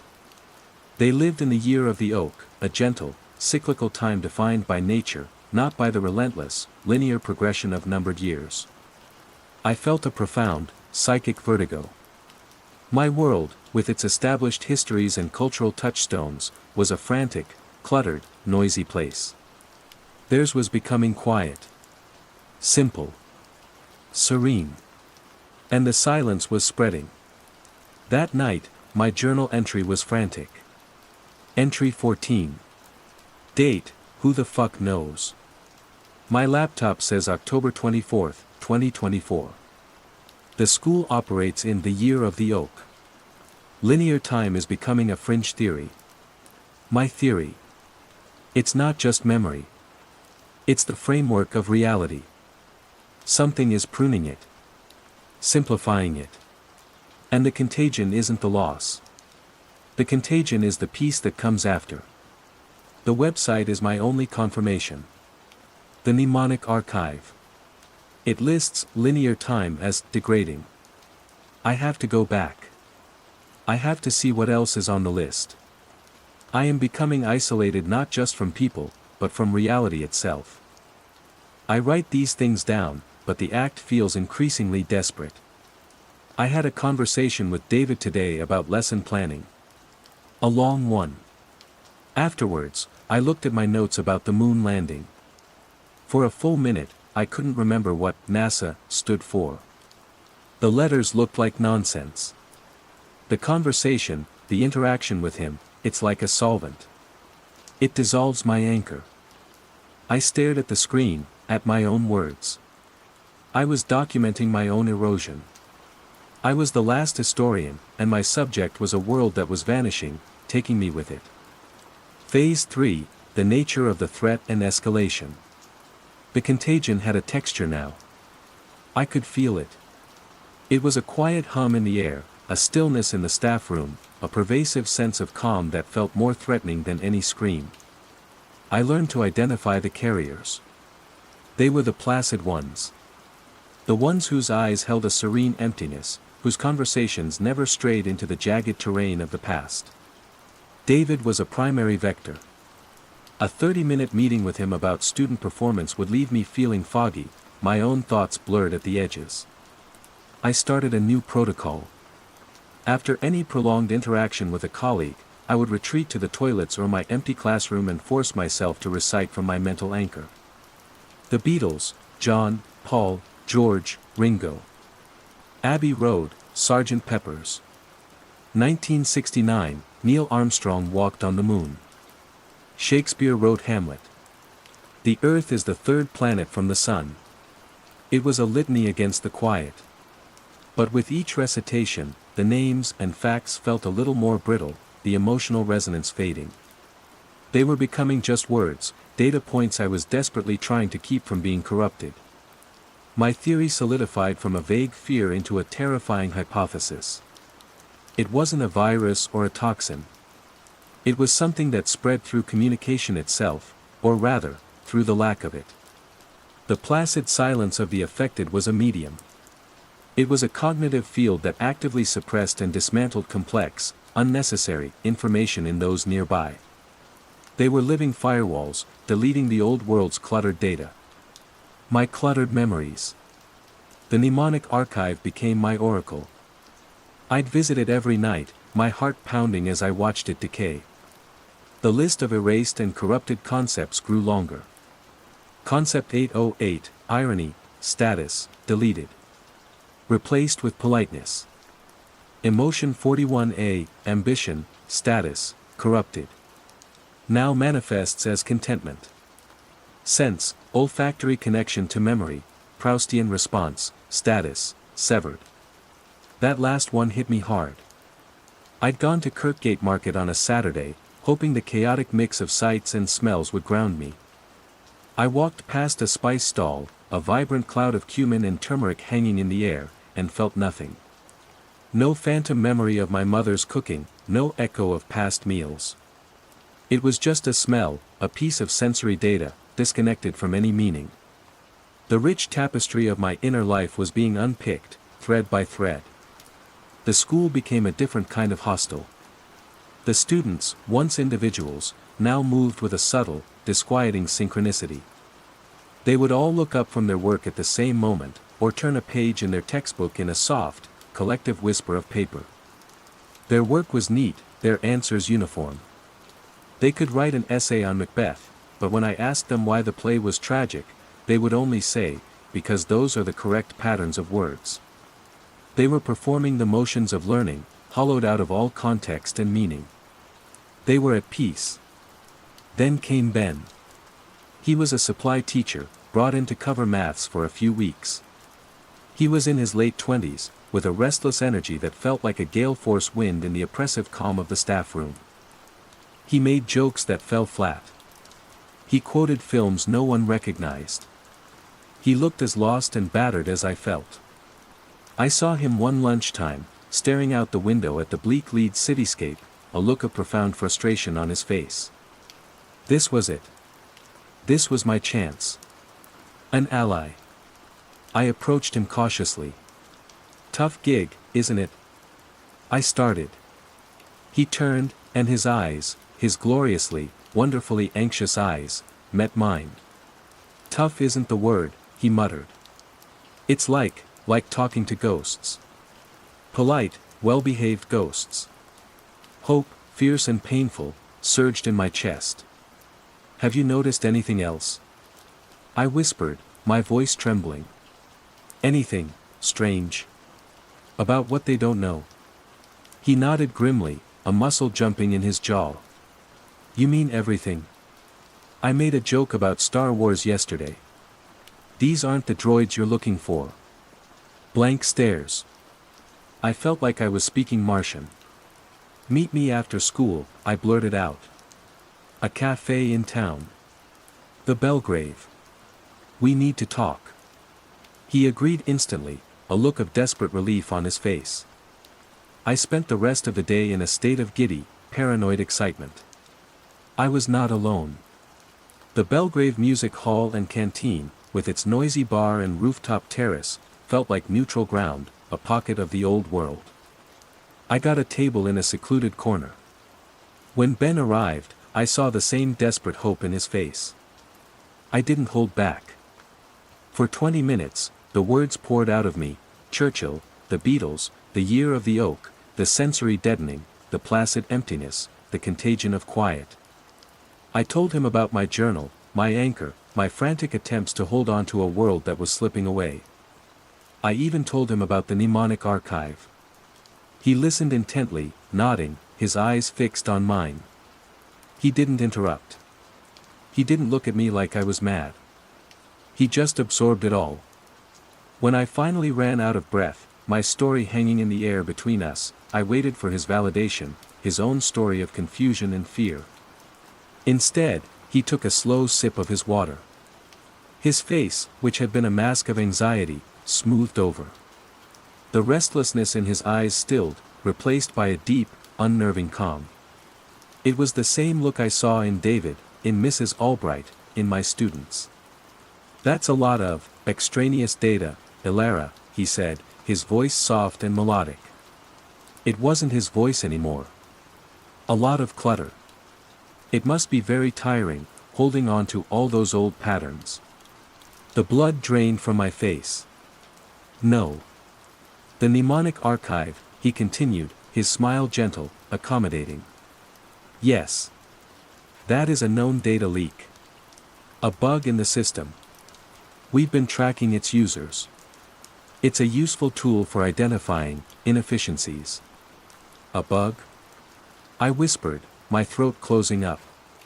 A test? An audit, he corrected smoothly. The transition requires a certain mental quiet. Some subjects are resistant. They cling to the noise. The conflicts. The unnecessary complexities. You, Ilara, are very noisy. I stared at him, my hope curdling into pure terror. He wasn't an ally. He wasn't a fellow survivor. He was an antibody. A new, more sophisticated form of the contagion, designed to mimic the old world's anxieties to draw out and neutralize resistors like me. He was a trap, and I had walked right into it. It's so much more peaceful now, he said, his voice a soothing lullaby of horror.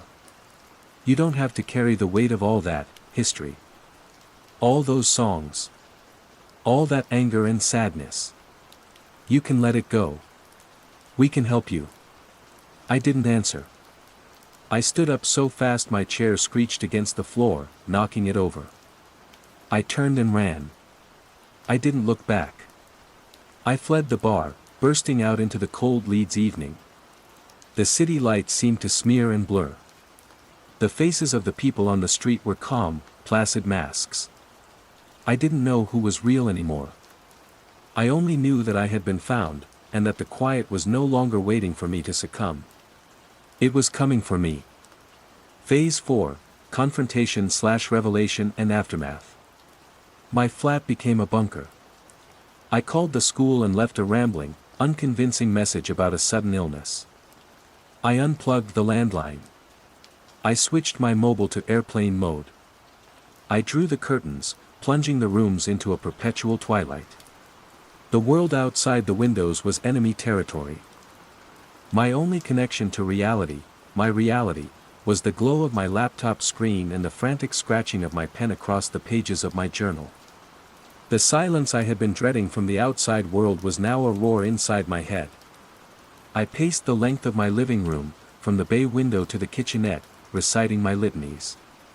Marie Curie discovered radium. The Great Wall of China. The Amazon rainforest. The facts felt thin, their definitions fraying. I knew I had to check the archive one last time. Maybe there was an answer, a weapon, a clue to how to fight back. My hands trembled as I typed the cryptic URL. The page that loaded was a ghost. The jarring background was gone, replaced by a simple, stark white. Most of the text had vanished.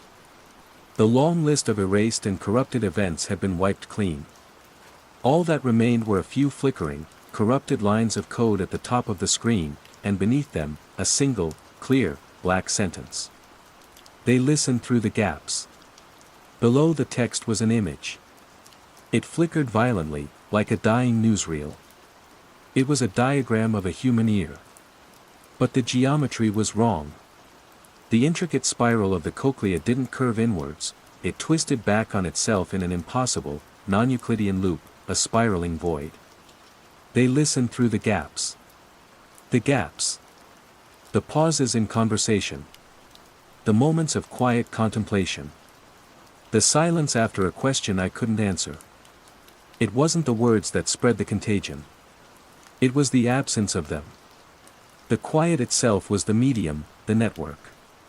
Ben's mental quiet wasn't the result of the change, it was the cause. They were creating a world of serene, placid receivers, and their silence was a signal that drowned out the noisy chaos of history, of culture, of memory.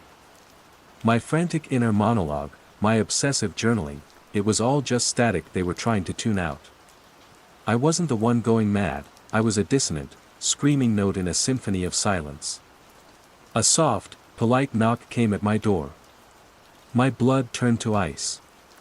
I froze in the middle of my living room, my laptop still glowing on the coffee table. Elara? It was David's voice. Gentle. Reasonable. Concerned. Elara, we were worried. You missed the staff well-being circle this afternoon. The staff well-being circle. Another new tradition, seamlessly inserted. Another mechanism for spreading the quiet. There's no need to hide, Elara, his voice came again, soft and persuasive through the wood of the door. It's a lovely day. We're all going for a walk by the river. It's so peaceful. The air is so clear. You should come. Just, be with us. You don't have to talk. Just be quiet with us. Just be quiet with us. I looked from the door to the journal sitting on my armchair. Its pages were crammed with my spidery, desperate handwriting, a chaotic testament to a forgotten world. It looked heavy, burdensome. A monument to anxiety.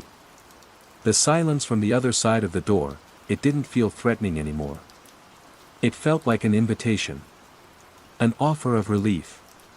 An end to the struggle.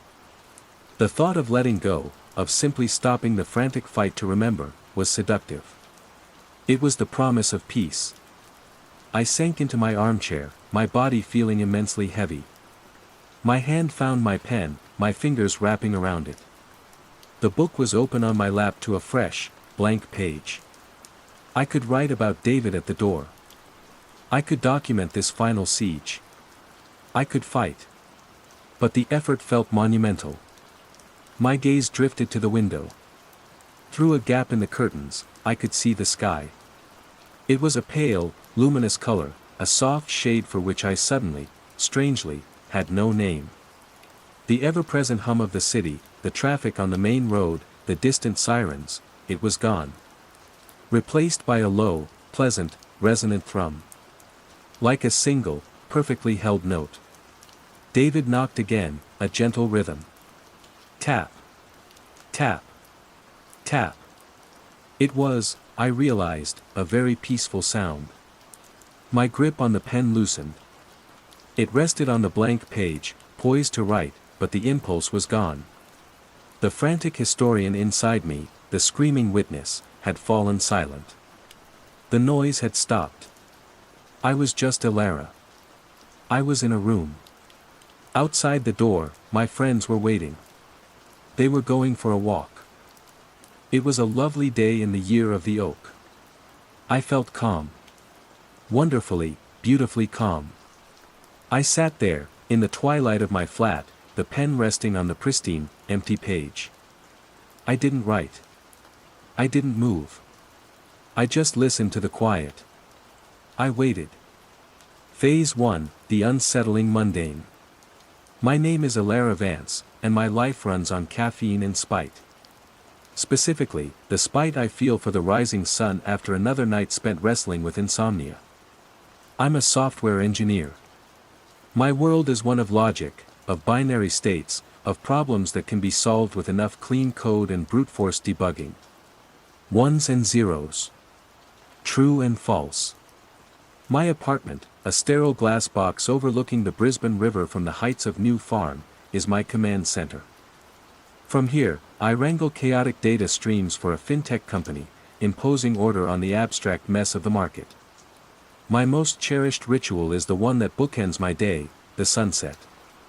While the sunrise is my enemy, a glaring accusation of my failure to sleep, the sunset is a reprieve. It's the universe signing off. I'd make a cup of peppermint tea, sit on my small balcony, and watch the sky bleed out over the distant silhouette of Mount Kuta. The fiery oranges and bruised purples were a reward, a silent validation for getting through another 24 hours. The first time it happened, it was a feeling, not a fact. It was a Tuesday in late October, the air thick and soupy with the promise of a summer storm. I was on my balcony, tea in hand, watching the sun dip towards the horizon. The official sunset time, according to the half-dozen atomic clock synced apps on my phone, was 6:18 p.m. But as 6:18 came and went, the sun remained, a belligerent orange eye still clinging to the edge of the world. It felt stubborn. I checked my phone again. Then my laptop. All synced. All agreed.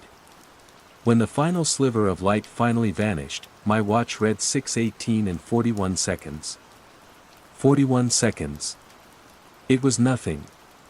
A rounding error. Atmospheric lensing. Solar flare interference. A server in Sydney lagging. I had a dozen logical explanations, each more plausible than the alternative. I was a professional problem solver. I solved the problem by dismissing it. It was a cognitive glitch, brought on by sleep deprivation. My brain, starved for rest, was misfiring. I finished my tea, logged back into my work terminal, and promptly forgot about it. A week later, it happened again. This time, the lag was over a minute. 6:24 p.m. was the forecast. 6:25 and 11 seconds was the reality. This time, a thread of unease stitched itself into the fabric of my logic. 2 data points aren't a trend, but they aren't a single anomaly either. I did what any good engineer would do, I started a spreadsheet. I called it diurnal_drift.xlsx. Column A, date. Column B, official sunset time, UTC +10. Column C, observed sunset time, stopwatch sync to time.is. Column D, the delta. For the first 2 weeks, the delta was a scattershot of seconds, sometimes positive, sometimes negative. My initial hypothesis, that I was just tired and imagining things, seemed to hold. I was about to abandon the project when the pattern emerged. It was subtle, buried in the noise. After accounting for the natural seasonal shift, a clear, linear progression began to surface. The sunset was getting later. Not by much. An average of 0.8 seconds per day. It was impossible. The Earth's rotation doesn't just slow down on a whim. This wasn't a problem with the planet, it had to be a problem with me. The human element began to creep in around the same time. Walking home from the CityCat ferry terminal one evening, I cut through the park. The jacarandas were in full, violent bloom, carpeting the ground in a purple so vivid it felt synthetic. The air was buzzing with the drone of cicadas. As the day's light began to fail, entering that soft, hazy period Brisbane does so well, I noticed a man. He was standing by the riverbank, dressed in a business suit, his briefcase on the ground beside him. He was ramrod straight, perfectly still, facing west. It was odd, but not alarming. Maybe he was meditating. Enjoying the view. I walked on. But I saw him again the next night. And the night after that. Then, I saw others. A woman on her apartment balcony 2 buildings down, her silhouette a rigid statue against the deepening twilight. A teenager on a skateboard, stopped dead in the middle of a path, board forgotten at his feet, his gaze locked on the west. They weren't doing anything threatening. They were just watching. Waiting. The quiet stillness they projected was more unsettling than any shout. It was a shared, silent ceremony I hadn't been invited to. I tried to talk to my colleague, Liam, about it. We were debugging a particularly nasty recursive loop in our payment processing module. The code keeps calling itself, but it never hits the base case, he grumbled, rubbing his temples. It'll eat all the memory on the server if it goes live. I think I know how that feels, I said, looking out our office window at the afternoon sun. Liam, have you ever felt like time is stretching? He gave me a look. Only since this morning's stand-up meeting. Why? The sunset, I said, lowering my voice. I've been tracking it. It's late. Every day, it's a little bit later. He laughed. A genuine, hearty laugh that made me feel like an idiot. You seriously need a holiday. You've been staring at timestamps for too long. They're starting to stare back. I dropped it. He was right. It sounded insane. I was the recursive loop, calling back to the same paranoid thought, never hitting the base case of reality. The final piece of the initial puzzle clicked into place on a Thursday. I was working late, my own reflection a ghostly presence in the dark glass of my apartment window. Below, the streetlights along the riverwalk flickered on. One, then another. But they weren't steady. One near the corner of my street blinked. Dot. Then a longer pulse. Dash. Then another short one. Dot. Dot. Dash. Dot. The letter R. I froze, my tea halfway to my lips. My mind, trained to find patterns in noise, snagged on it immediately. I watched, heart thumping a nervous rhythm against my ribs. Another light, further down, flickered. Dash. Dot. And another. Dash. T. R. N. T. It was meaningless. Faulty wiring. A citywide electrical issue. Coincidence. I repeated the words like a mantra. I closed my blinds, shutting out the city and its lies. I went to bed, but not to sleep. I lay there, listening to the hum of the air conditioner, trying to silence the part of my brain that was now frantically trying to decrypt the flickering lights of Brisbane. The mundane world was still there. People still bought coffee, complained about traffic, and sent passive-aggressive emails. But its edges were fraying. For me, at least. A quiet contagion was spreading through the infrastructure of my reality, and I seemed to be the only one with the symptoms. I was debugging the world, and I was terrified of what I might find if I ever located the bug. Phase 2, Growing Awareness and Isolation. The spreadsheet became my anchor and my tormentor. Each new entry was a fresh nail in the coffin of my denial. The delta grew. 2 minutes. 3. 5. The clean, linear progression was undeniable, a perfect upward slope on a graph that should have been flat. The Earth was not slowing down. The news wasn't reporting global temporal anomalies. The world's clocks hadn't changed. Which meant the error wasn't in the planet or the data. The error was in the consensus. The error was in everyone else. My isolation deepened, carved out by the polite dismissals of others. I tried again with Liam, showing him the spreadsheet. He squinted at the screen, a forced smile on his face. "That's a lot of data, L," he said, his tone the one you use for a friend's deeply earnest but terrible poetry. "It's probably atmospheric distortion. El Niño is supposed to be weird this year." "Liam, it's 7 minutes now. Don't you feel it? The afternoons feel longer." "I feel like I need another coffee," he said, clapping me on the shoulder a little too hard. "Don't get lost in the weeds, okay? We've still got that memory leak to patch." After that, he stopped asking if I was okay. He just watched me with a kind of gentle pity, as if I were a fragile object he was afraid of breaking. My sister, Sasha, was worse. I called her in Melbourne, my voice tight with a desperation I couldn't hide. "The sun is setting late," I said, skipping the preamble. Silence on the other end. Then, "Eli. Are you alright? You sound stressed." "I'm not stressed, I'm observing. It's real. And there are these people, Sasha. They just stand and stare west at dusk. They don't talk, they just whisper." "Whisper what?" Her voice was now laced with clinical concern. "I don't know. It's not a word. It's like static. Like the sound of a bad connection. Eli, listen to me. When was the last time you had a full night's sleep? A real one?" "That's not the point." "I think it is," she cut in, her voice firm. "I think you're exhausted and you're seeing things. It happens. Your mind plays tricks on you. Maybe you should, talk to Dr. Anya."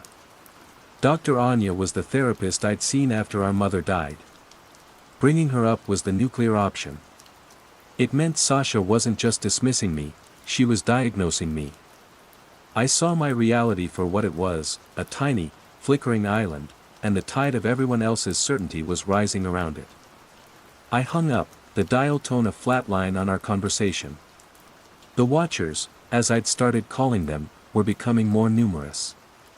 It was no longer a lone man here, a lone woman there. It was groups. A trio of 20-somethings on the steps of the Powerhouse Museum, standing in a perfect equilateral triangle. A family of 4 on a pedestrian bridge, their faces blank and upturned to the west, the children as still as the parents. I tried to interact with them once. I approached a young woman standing on the river walk, her expression serene, vacant. "Excuse me," I said, my voice sounding unnaturally loud in the quiet twilight. "Are you okay?" She didn't turn. Her lips moved, and for the first time, I heard the whisper clearly. It wasn't static. It was a soft, sibilant rush of air, like wind through a crack in a window frame. Sheen. It wasn't human. I reached out to touch her shoulder, but a sudden, instinctual fear stopped me. It was a primal warning, the same feeling that tells you not to step on a brown snake. I backed away, my heart hammering. She never acknowledged my presence. My nights were spent at the window, a notepad and a pair of binoculars my only companions. The streetlights were no longer spelling gibberish. As my list of decoded letters grew, a message began to form, repeated across the city grid in a slow, patient loop. Wait. For. The. Merge. Observe. The. Anchor. The words were terrifying in their vagueness. Merge with what? Who was the anchor? Was it me? The thought sent a jolt of ice through my veins. Was my perception of the anomaly not a symptom, but a function? Driven by a need to escape the digital cage of my apartment, I started taking long, aimless walks. My feet led me away from the manicured lawns of New Farm and into the grittier, bohemian labyrinth of West End. It was there, in a dusty second-hand bookshop that smelled of decaying paper and patchouli, that the subplot of my life began. The shop was called The Cauldron, a cramped space with towers of books leaning at precarious angles. I was running my fingers along a shelf of science textbooks when I saw it. A plain, black moleskine notebook, tucked between a tattered copy of Cosmos and an outdated physics manual. There was nothing remarkable about it, but I felt an inexplicable pull, a sense of recognition. I opened it. The inside was filled with dense, spidery handwriting. It was a journal. And it was terrifyingly familiar. October 14, 2011. Delta, plus 43.7 s. The diurnal tidal effect is becoming more pronounced. The thinning is no longer theoretical. Observed 3 subjects in Russell St., all exhibiting motionless westward fixation during the terminal phase of twilight. My blood ran cold. This was my research. My observations. But the dates were over a decade old. I flipped through the pages, a frantic cascade of data, diagrams of light refraction, and esoteric theories about spacetime. The author wrote about the whispering, describing it as auditory pareidolia caused by the friction between shifting reality substrates. They wrote about the streetlights, calling them unintentional signals from the emergent system. The author, who I privately dubbed the scribe, was a mirror from the past. They had seen it all. They had walked this path before me. It meant I wasn't crazy. It also meant this had been happening for a very, very long time. I bought the notebook, my hands trembling as I paid the long-haired, unconcerned shopkeeper. Back in the sterile safety of my apartment, I pored over every word. The scribe's theories grew more panicked towards the end. They wrote of a point of inflection, a moment when the slow, linear drift would become exponential. A moment when the merge would complete. And then I found it. On one of the last pages, next to a complex equation modeling the rate of temporal displacement, there was a single, chilling annotation in the margin. It was written in the same spidery hand, a stark and impossible intrusion into my life. It was my name. Ilara. Below it, a question. The next anchor? Or the last? The world outside my window suddenly felt thin, like a projection on a screen. The quiet contagion wasn't just in the world anymore. It had my name. I was no longer an observer. I was a variable in the equation. The isolation I'd felt before was nothing compared to this. This was a targeted, specific solitude. The universe wasn't just fraying, it was fraying around me. Phase 3, the nature of the threat and escalation. The notebook became my Bible and my curse. I read it until the spine cracked and the pages grew soft with the oils from my fingers. The scribe, I pieced together from context clues, mentions of university lectures and astronomical equipment, was likely an astrophysicist or a physicist at UQ, the University of Queensland. They were brilliant, methodical, and had clearly been consumed by the very phenomenon they were studying. The scribe's central theory was that our reality wasn't a static construct. It was a membrane, floating in a higher dimensional space, and it was being pulled into alignment with another, adjacent reality. The sunset wasn't late because our planet was slowing, it was late because our sliver of spacetime was being stretched, warped like fabric snagged on a nail. The process was slow, tidal, happening at the temporal shores of our world, sunrise and sunset. The watchers were the first wave. People whose minds were, for whatever reason, more susceptible to the frequency of the incoming reality.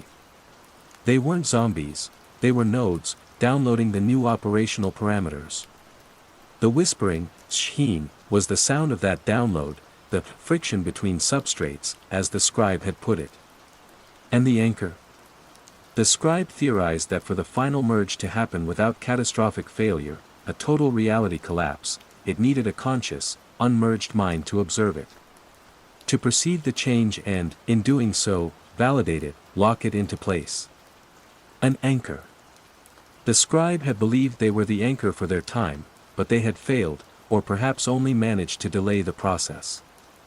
And now, somehow, impossibly, the phenomenon had chosen me. This knowledge was not comforting. It was a lead weight in my gut. My insomnia became absolute. Sleep felt like a surrender, a dangerous vulnerability. My work performance plummeted. Liam stopped making jokes and just sent my tasks to other engineers. I was a ghost in my own life. The anomaly began to escalate, shedding its subtlety like a snake shedding its skin. The sunset's delay jumped from single-digit minutes to 15, then 20. It became noticeable. One evening, I heard a neighbor on a nearby balcony exclaim to his partner, "Bloody hell, is that the sun still up? It's nearly 7. His partner just laughed. Time flies when you're having fun, love. The observation was made, but the implication was ignored. The collective denial was a force of nature, a psychological immune system purging inconvenient truths. News reports became bizarre. A weather forecaster on Channel 7 would cheerfully announce the 6:30 p.m. sunset while live footage behind her clearly showed a brilliant, sunlit sky. Social media was the strangest of all. I'd see a photo of friends at a barbecue, time-stamped 7 p.m., with the background showing broad daylight. But if I looked closer, the edges of the people in the photo were slightly blurry, the shadows around them subtly wrong, as if a corrective algorithm had sloppily painted over the temporal discrepancy. The world was actively gaslighting itself. The watchers were no longer just standing. Their behavior grew more complex. I saw a group of them in the city botanic gardens one evening. There were at least 50 of them. They moved slowly, deliberately, arranging themselves into a vast, complex pattern on the lawn, like a human circuit board. Their whispered chorus was audible from 100 meters away, a low, continuous hum that vibrated in my teeth. It was organized. It was purposeful. The environmental warping became more personal, more direct. Walking home, I saw my shadow stretch, then detach from my feet entirely, skittering across the pavement for a second before snapping back into place. The reflection I saw in shop windows was sometimes delayed, mimicking my movements a half-second after I made them. I once saw the Story Bridge, its familiar steel arc a constant on my horizon, seemed to shimmer and twist for a moment, its geometry becoming fluid, impossible, before resolving back into solid steel. I was seeing the glitches in the matrix, the rendering errors as the new reality overwrote the old. I became obsessed with finding a human connection to the scribe. The notebook mentioned a favorite coffee shop in Paddington, the Fox's Den, and a recurring lament about losing a debate with old Arthur. It was a long shot, but it was all I had. Paddington, with its rolling hills and tin and timber Queenslander houses, felt a world away from my glass tower. The Fox's Den was still there, a quaint little cafe tucked away on a side street. I showed the notebook to the barista, a young woman with a constellation of piercings. She didn't recognize it. But an old man sitting in the corner, nursing a cup of tea, looked up. He was frail, with wispy white hair and eyes that were cloudy with age but held a spark of intelligence. "Let me see that," he said, his voice a dry rustle. I handed it to him. He adjusted his spectacles and his eyes widened. Good heavens! Alistair's work.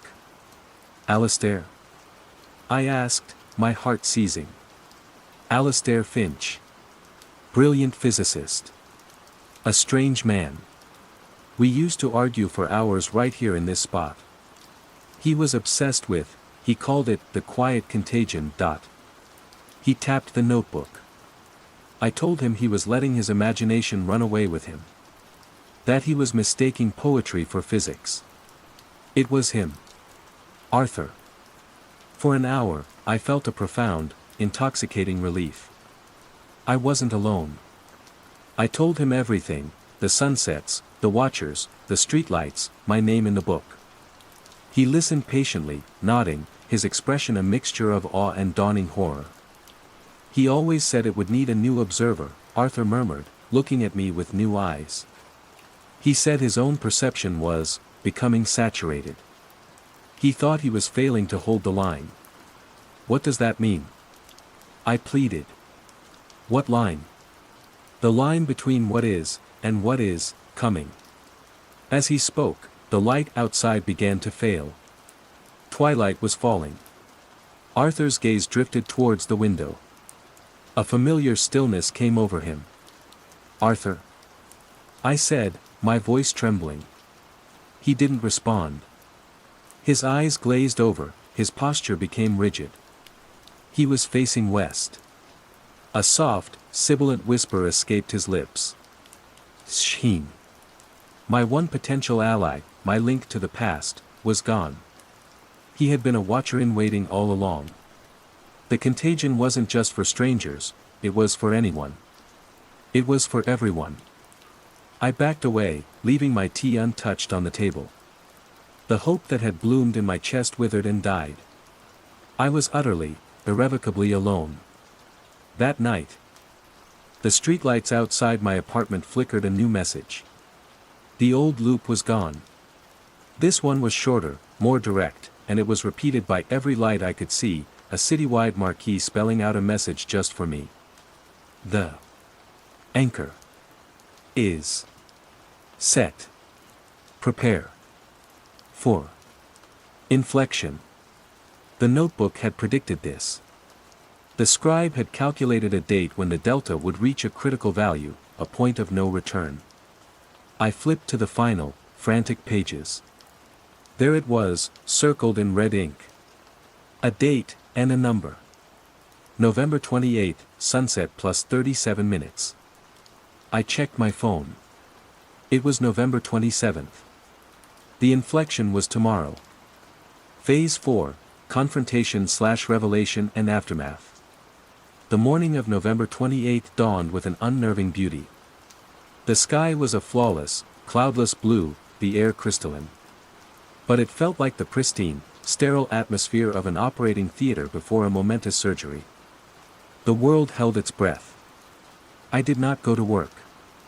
I did not answer the frantic calls from Liam or the string of worried texts from Sasha. They were voices from a world that was already a ghost. My reality was the notebook, the spreadsheet, and the view from my window. The scribe's last entry was not a calculation, but a reflection. I do not know if the anchor is a savior or a sacrifice. Are we meant to hold back the tide, or simply provide a steady point around which the new sea can settle? I have failed. I felt myself slipping, the whispers becoming persuasive.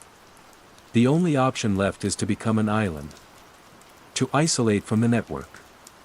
But the new observer, if they exist, will face the full force of the inflection. I pray they are stronger than I was. A choice. Hide, or face it. To become an island, as the scribe had tried, or to be the lighthouse.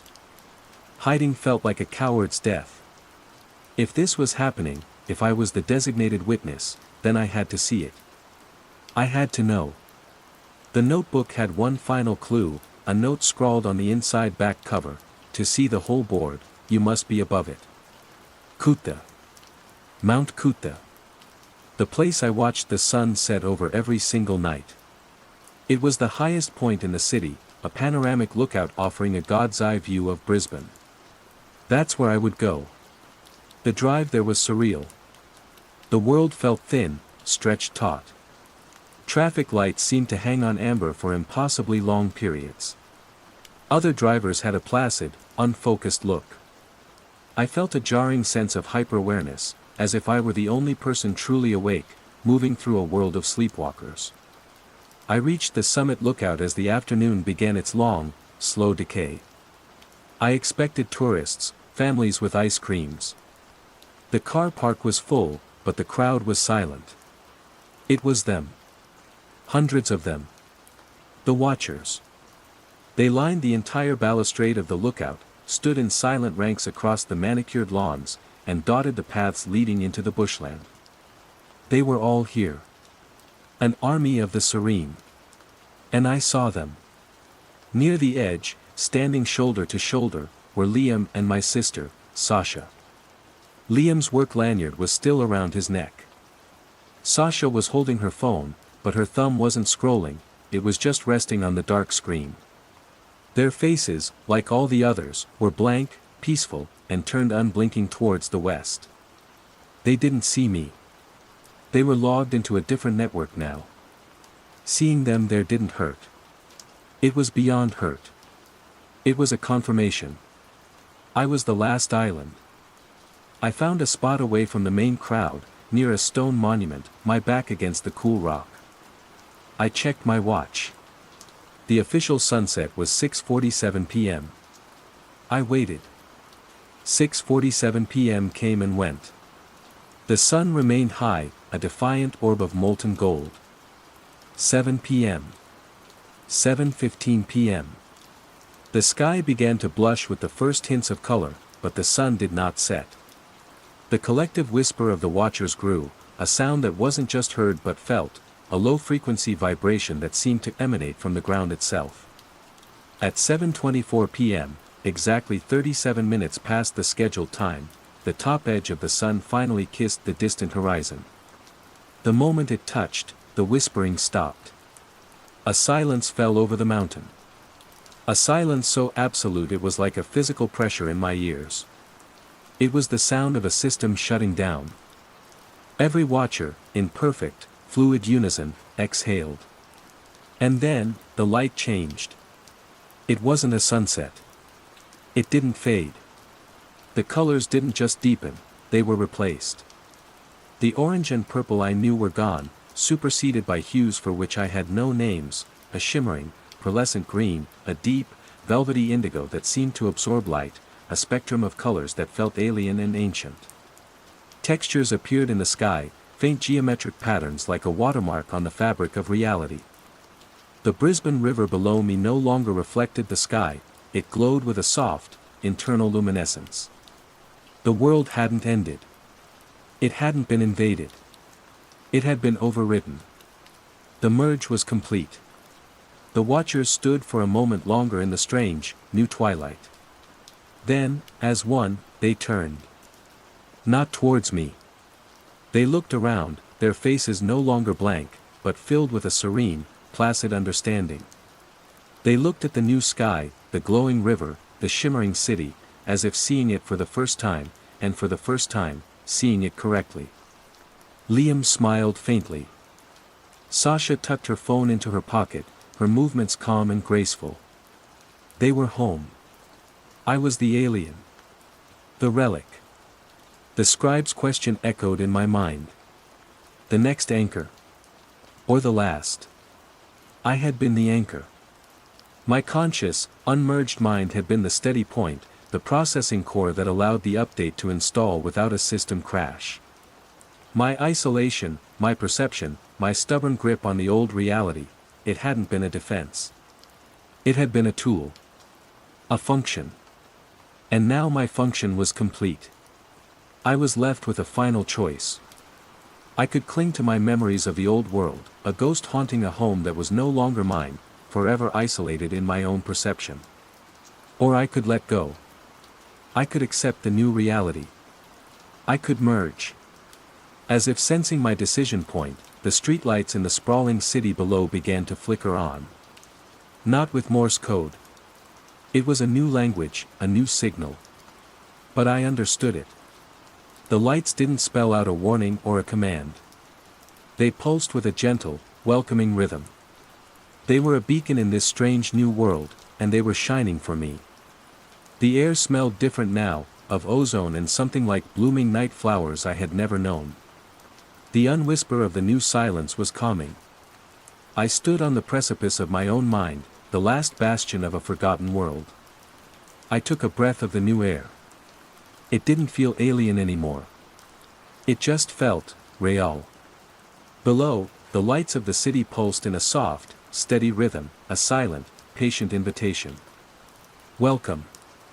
The quiet contagion, the wallpaper club. Phase 1, the unsettling mundane. My name is Lars Anderson, and I am an architect. This is not a boast, but a statement of identity. To be an architect in Copenhagen is to be a steward of a certain kind of harmony. We inherit the legacy of Henningsen's lamps, Jacobson's chairs, and Utzon's sails. We live and breathe line, form, function, and the sacred Danish concept of hygge, that cozy, contented sense of well-being.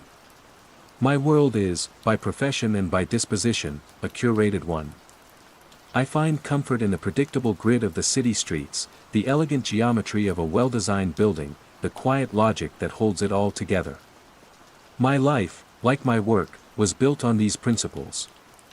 My apartment in Frederiksberg was a minimalist sanctuary of oak floors, white walls, and carefully chosen pieces of mid-century furniture. My routine was a reassuring metronome: cycle to the office in Vesterbro, lose myself in blueprints and 3D models, lunch at precisely noon, and end the day with a coffee at Cafejornet, my preferred cafe, before the ride home. It was a life of straight lines. I had no idea how easily they could be made to curve. The change began on a Tuesday in early October. The air had the clean, sharp bite of impending autumn, and the low sun cast long, dramatic shadows across the cobblestones. I pushed open the familiar green door of Cafejornet, anticipating the rich aroma of roasting beans and the comfortable clutter of its worn wooden tables.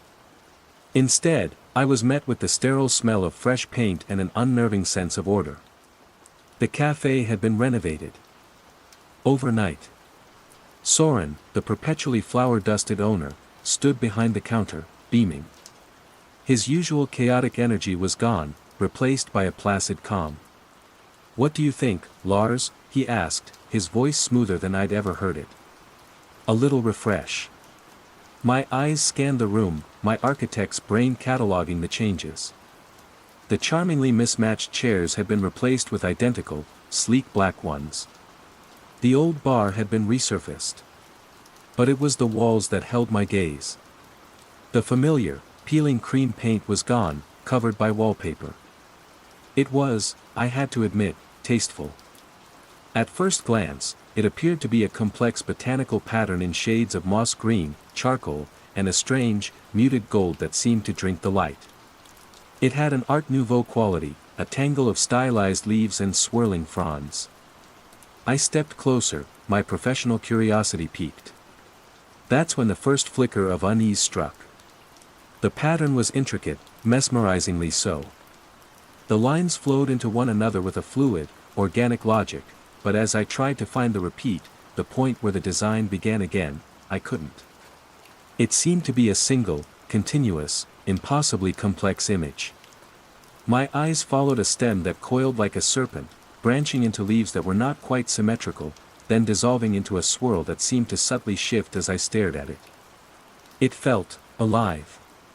Not moving, but possessing a latent energy, like a coiled spring. A low, almost subaudible hum seemed to emanate from it, a thrum I felt more in my teeth than heard with my ears. "The wallpaper," I said, trying to keep my voice neutral. "Where is it from?" Soren just smiled that serene, empty smile. "It just calms the space, doesn't it?" The phrase was odd. Too neat. Too polished for a man who usually communicated in grunts and coffee orders. I dismissed it. He was proud of his renovation. The hum was probably the new refrigerator unit. The pattern's strangeness was just clever, modern design I wasn't familiar with. "It's very striking," I managed, ordering my usual courte-du. The coffee tasted the same, but the experience was ruined. I sat at one of the sterile new tables, unable to take my eyes off the walls. The pattern seemed to draw the room's energy into itself, making the space feel both larger and more claustrophobic. The cozy chatter of the past was gone, replaced by a hushed quiet. Other patrons nursed their drinks, their gazes occasionally drifting to the walls with a look of soft, unfocused contentment. I finished my coffee quickly and left, the ghost of that humming pattern imprinted on the back of my eyelids. For a week, I avoided Cafejournet, telling myself I was being ridiculous. It was just wallpaper. I was stressed, overworked. My firm was in the running for the new Royal Library Annex, a career-defining project, and the pressure was immense. My mind was probably playing tricks on me, projecting my own anxiety onto an innocent roll of decorative paper. Then came the dinner at Jonas and Clara's. Jonas was my oldest friend, a jovial history professor who lived in a sprawling, lived-in apartment near the lakes. As he opened the door, a wave of vertigo washed over me. The hallway behind him, previously a cheerful gallery of his children's drawings, was covered in it. The exact same wallpaper. The coiling stems, the not quite symmetrical leaves, the unsettling, seamless design. "Lars! Come in, come in." Jonas boomed, oblivious to the fact that I was frozen on his doorstep. "Don't mind the mess, we've been redecorating." I stepped inside, my shoes feeling heavy, the air thick with the same low hum I'd felt in the cafe. "Jonas, the wallpaper. Incredible, isn't it?" he said, running a hand over it. His expression was one of pure, unadulterated bliss. "We had it done last weekend. It's completely transformed the flat." Clara emerged from the kitchen, wiping her hands on her apron. She smiled, but her eyes had the same placid look as Soren's. "It just calms the space, doesn't it?" The words hit me like a physical blow. The exact same phrase. The same intonation. A sentence that sounded less like an opinion and more like a pre-recorded statement. My heart began to pound a frantic, discordant rhythm against the steady, low hum of the room. "Where did you get it?" I asked, my voice tight. "I saw the same design in a cafe in Vesterbro." Jonas frowned, a flicker of confusion crossing his face before it was smoothed away by that serene contentment. "Really? What a coincidence." "I'm not sure, actually." Clara found the decorator. A new fellow. Very efficient. Throughout dinner, I couldn't focus. The conversation flowed around me, school gossip, university politics, holiday plans, but my attention was snagged by the pattern that peeked at me from the hallway. It seemed to watch us, a silent, swirling observer. Jonas and Clara were different, too. Their usual lively, argumentative dynamic was gone. They agreed on everything, their conversation flowing in a smooth, frictionless current. They were calm. Unnaturally calm. On my cycle home, the familiar streets of Copenhagen felt alien. The crisp night air did nothing to clear my head. Coincidence? It had to be. A new, trendy designer had hit the market. Soren and Clara had both hired the same decorator or bought from the same shop. And the phrase? Maybe it was the company's tagline, printed on the packaging. A catchy, effective marketing slogan. I repeated these rationalizations to myself as I unlocked my apartment door, stepping into the clean, white sanctuary of my own home. My home. A place of straight lines and solid, understandable objects. I leaned against the door, my breathing ragged, and surveyed my living room. The Eames chair, the pH lamp, the bare walls. It was my space. It was safe. But the silence in my apartment no longer felt peaceful. It felt empty. And in that emptiness, I could still hear the ghost of a hum. The following Monday, I walked into a pre-construction meeting for a corporate client, a tech firm looking to refurbish their headquarters. The project manager, a sharp woman named Helene, greeted me in the lobby. "Lars, good to see you. We've already started on some of the aesthetic updates while the structural plans are finalized. Let me show you." She led me toward the reception area. My stomach clenched. I knew what I was going to see before I saw it. The entire feature wall behind the reception desk, a great two-story sweep of drywall, was covered in the moss green and charcoal pattern. It pulsed with a silent, vibrant energy that dominated the cavernous space. "We wanted something bold but soothing," Helene said, her eyes glazed over with that same placid admiration. "Something to foster a collaborative, low-stress environment." I braced myself. "It just calms the space, doesn't it?" I stared at her, then at the wall. My carefully constructed reality, with its logical grids and predictable outcomes, was beginning to fray at the edges. This wasn't a coincidence. This wasn't a marketing slogan. This was something else. A quiet contagion, spreading through my city, one wall at a time. And I, for some reason, was the only one who seemed to think it was strange. I was no longer an architect, a steward of harmony. I was a man standing alone in a room, screaming in silence while everyone else calmly admired the wallpaper. Phase 2, Growing Awareness and Isolation. The next few weeks were a descent into a private, quiet madness. The pattern was no longer a bizarre anomaly, it was the backdrop to my life. I saw it everywhere. A glimpse through a ground-floor window in Nyhavn, its dark swirls a stark contrast to the bright, painted townhouses. The refurbished interior of a bakery in Norebro, the smell of cardamom buns now mingling with that faint, electric hum. A sliver of it visible in a colleague's apartment during a video call, making me flinch so hard I had to feign a coughing fit. It was a citywide secret that only I wasn't in on. The Wallpaper Club. Each sighting was accompanied by the same chillingly uniform response. I started testing it, bringing it up with a deliberate, casual air. "That's an interesting pattern," I'd say to a shopkeeper, a client, a stranger on the bus gesturing toward a newly papered wall.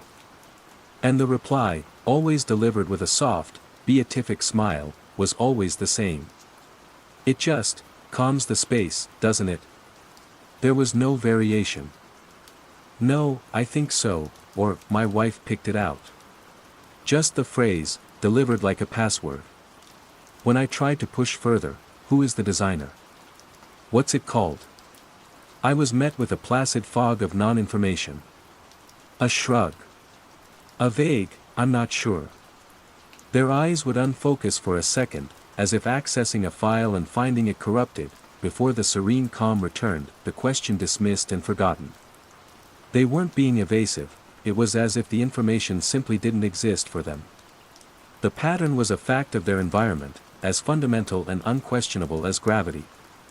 My work suffered. How could I design spaces when the very concept of space was being warped around me? The clean lines of my blueprints seemed naive, a child's drawing of a world that no longer existed. My boss, Henrik, called me into his office. It was a glass-walled box in the center of our open-plan studio, a fishbowl of architectural prestige. He was concerned about my performance on the library annex proposal. "You seem distracted, Lars," he said, his tone more worried than accusatory. "Your latest drafts lack focus.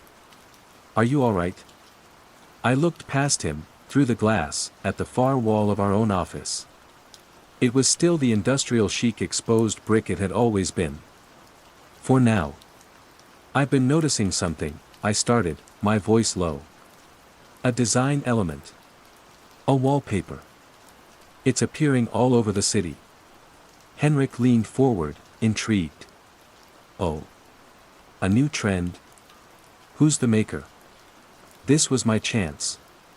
A man of taste, of design history. He would understand. I described the pattern in painstaking detail, the seamless repeat, the Art Nouveau influence, the unsettling, living quality of the lines. I described the hum. I described the phrase. He listened patiently, his brow furrowed. When I finished, he sat back, tapping a pen on his desk. "Lars," he said gently. "You've been under a lot of pressure. The annex project is a beast. Maybe you need a break. A long weekend." "You don't believe me," I said, my voice flat. "I believe you're seeing things that connect because you want them to connect. It's called apophenia. The mind seeks patterns. An architect's mind more than most."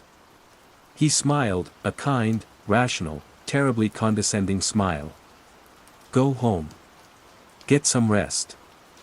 Forget about this wallpaper conspiracy." I left his office feeling smaller than I ever had. He hadn't just dismissed me, he had pathologized my perception. I was the one who was wrong, not the world. My isolation was no longer just a feeling, it was a diagnosis. My attempts to find an ally grew more desperate. I called Meta, my ex. We hadn't spoken in months, the breakup a quiet, amicable erosion of shared interests. She was a journalist, a pragmatist. If anyone could help me investigate, it was her. "Lars? Is everything okay?" she asked, her voice cautious over the phone. "I need your help," I said, and the whole story tumbled out, the cafe, Jonas and Clara, the phrase, the spreading pattern. I tried to sound sane, methodical. I called it a curious social phenomenon. There was a long pause on the other end of the line. "Okay," she said slowly. "Show me." We met at Café Jornet. I felt a surge of triumphant vindication as she walked in and stopped, her eyes widening at the wall. "Wow," she said. "That's a lot. Right?" I said, leaning in. "Now listen." I flagged down Soren. "Soren, my friend here was just admiring your new look." Soren gave Meta his placid smile. "It just calms the space, doesn't it?" I looked at Meta, my expression screaming, "See? See?" She just nodded politely at Soren. "It certainly does," she said. She turned back to me, her face a mask of concern. "Lars, it's a bit cultish, sure. Probably the company's marketing. But it's just wallpaper. But the feel of it, Meta. The hum. The way everyone is acting. The hum is a refrigerator. And everyone is acting like people who just spent a fortune on redecorating and want to justify it." She put her hand on my arm. Her touch felt distant. "I think Henrik is right. You need to take a break. You're obsessing." She left a few minutes later, promising to call and check on me. I knew she wouldn't. I had failed the sanity test. I was officially alone, a castaway on an island of one, watching the rest of the world sail away on a placid, wallpapered sea. Defeated, I retreated. If no one would believe me, I would have to find the proof myself. If the pattern existed in the physical world, it must have an origin. A creator. A name. My evenings were no longer spent sketching or reading. They were spent hunched over my laptop, diving into the digital abyss. I searched for everything: seamless botanical wallpaper, Art Nouveau revival Denmark, hypnotic patterns, wallpaper that hums. I scoured the websites of every major European design house, every boutique paper manufacturer. Nothing. I ran my photos of the pattern through reverse image search engines. No results. It was a ghost. It existed on a dozen walls within a 2-kilometer radius of my apartment, but not on the global internet. The lack of a digital footprint was, in itself, terrifying. It suggested something old. Something pre-internet. Something that was being disseminated through a physical, analog network. Decorators, suppliers, a word-of-mouth conspiracy. This thought led me to my subplot, my red herring, or so I thought at the time. I started thinking about the physical history of design. Before websites, there were patents. Trade registrations. Archives. My new sanctuary became the Royal Danish Library's collection of industrial and design patents. The air in the archive room was cool and dry, smelling of aging paper and binding glue. It was a haven of quiet, methodical research that soothed my frayed nerves. I sat for hours at a heavy oak table, sifting through dusty binders and delicate microfiche slides, my world shrinking to the single-minded hunt for a swirling leaf. I searched through patents from the last 20 years. Nothing. 30. 40. I was looking for a ghost, chasing a pattern in a sea of forgotten inventions and outdated designs. The archivist, a kind woman with silver hair named Else, would bring me requested files with a patient smile. One afternoon, I described the pattern to her, sketching it on a notepad. Have you ever seen anything like this? Art Nouveau style, but strange. Almost asymmetrical. She studied my drawing, her head tilted. It does seem familiar, she murmured, her brow creased in thought. But I can't quite place it. It has a calming quality, doesn't it? My blood ran cold. Not her too. But her delivery was different. It was a question, not a statement. A genuine aesthetic observation. For a moment, I felt a spark of hope. An ally? Yes, I said, my voice barely a whisper. That's what they say. The search became my obsession. I neglected my work, submitting passable but uninspired drafts for the Annex project. I ignored calls from my mother. The world outside the archives, the world of the wallpaper club, felt like a dream I was desperately trying not to fall asleep in. The archive, with its tangible history, felt real. And then, one rainy Thursday, I found it. It was in a binder of patents from 1968. The application was typed on an old, heavy stock paper, the ink slightly faded. But the drawing attached to it was unmistakable. It was a simplified, technical schematic of the pattern, showing the key elements of the design. The coiling fronds. The non-repeating flow. My hands trembled as I read the title. Patent DK 1968, B414, System for Atmospheric Harmonization via Visual Medium. Not wallpaper. Not decorative pattern. A system. A system for atmospheric harmonization. The pseudoscientific jargon sent a chill down my spine. Registered to Harmonia Interieur A.S. A company I'd never heard of. Inventor, Axel Winter. I stared at the name. Axel Winter. It felt momentous, a key turning in a lock I didn't know I was trying to open. I did a quick search for Harmonia Interieur A.S. on my phone. The company had been dissolved in 1979. It was defunct. A corporate ghost. So I had a name. A ghost's name. And I had a patent. Filed decades ago, for something that sounded less like interior design and more like psychological warfare. The red herring wasn't a distraction. It was the heart of the mystery. The wallpaper wasn't new. It was old. And it had been resurrected. I packed up my things, my mind racing. Who was Axel Winter? And who, after more than 40 years, had decided to unleash his system for atmospheric harmonization on the unsuspecting citizens of Copenhagen? I walked out of the library into the rain, the patent documents safely photographed on my phone. The city lights smeared across the wet streets, and for the first time in weeks, I felt a sliver of power. I was no longer just the crazy man noticing the wallpaper. I was the man who knew its name. Phase 3, the nature of the threat and escalation.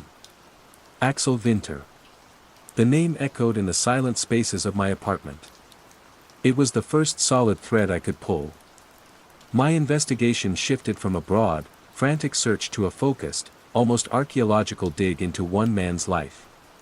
Finding information on him was like trying to catch smoke. He wasn't a famous designer. There was no Wikipedia page, no glowing retrospectives in design journals. He was a footnote, a ghost in the margins of Danish modernism. I found his name mentioned in the archives of the Royal Danish Academy of Fine Arts. He had been a lecturer there, briefly, in the late 60s, in a short-lived department he himself had founded, Psychoarchitectural Dynamics. The term alone was enough to make my skin crawl. It reeked of esoteric theory and fringe science. I managed to locate and order a copy of a monograph he had self-published through the Academy's press in 1970.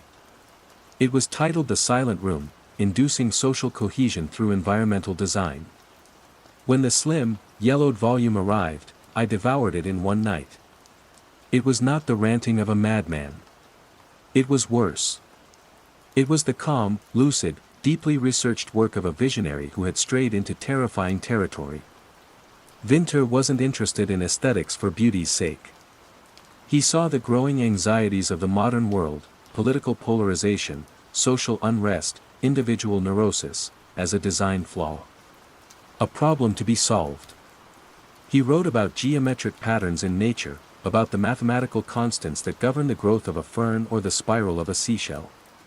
He believed that the human brain was hardwired to respond to these sacred geometries. His theory was that a sufficiently complex, non-repeating pattern, based on these natural but non-Euclidean principles, could gently bypass the conscious mind and directly influence the viewer's limbic system. It could soothe anxiety, dampen aggression, and foster a sense of collective belonging. It wouldn't make people happy, it would make them placid. It would erase the sharp, painful edges of individuality in favor of a smooth, harmonious whole. The wallpaper wasn't just decoration. It was a tool. A technology designed to pacify. The book contained early sketches of the pattern. He called it his Grundmonster, the base pattern.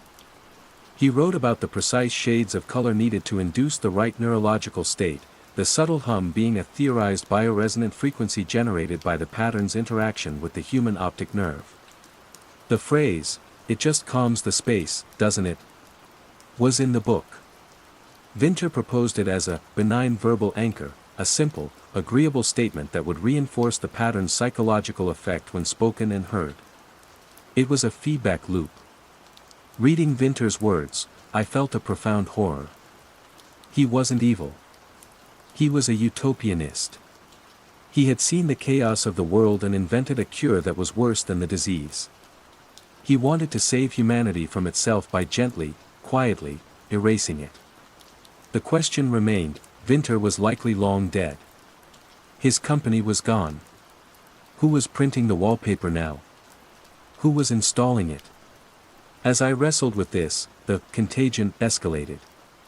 It was no longer confined to interiors. One morning, on my way to work, I saw it. A massive mural, covering the entire side of a building overlooking the Cern, the city lakes. It was the pattern, rendered in heroic scale. Its moss green and charcoal swirls dominating the skyline. And the people. Dozens of them, standing on the opposite bank, or sitting on benches, just staring at it. They weren't taking photos. They weren't talking. They were still, their faces tilted upwards with that same soft, vacant expression I knew so well. The air around the lakes, usually filled with the chatter of joggers and the cry of gulls, was hushed. The city was getting quieter. The ambient stress of urban life was dissolving, being smoothed over by winter's monstrous, calming design. The effect was tangible now. Traffic seemed less aggressive.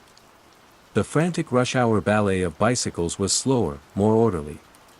People on the street made eye contact and smiled, but the smiles didn't reach their eyes. The Hygge Copenhagen was so famous for was being replaced by a Stepford-esque tranquility.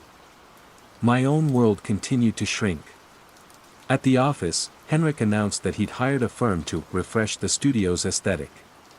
A team of quiet, efficient men in unmarked white overalls arrived the next day.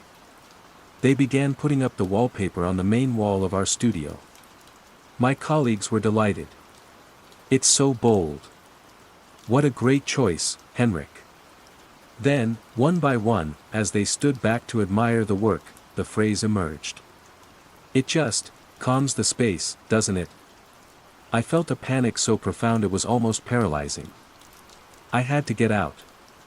I grabbed my bag, muttering something about a forgotten site visit, and fled. I couldn't go back there.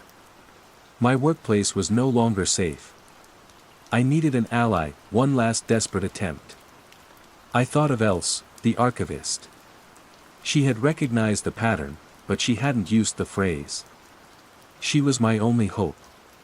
I raced to the library, my heart hammering. I found her at her desk in the quiet, climate-controlled archive room. "Else," I said, my voice breathless. "The pattern we talked about. The winter patent. It's everywhere. They're putting it up in my office right now."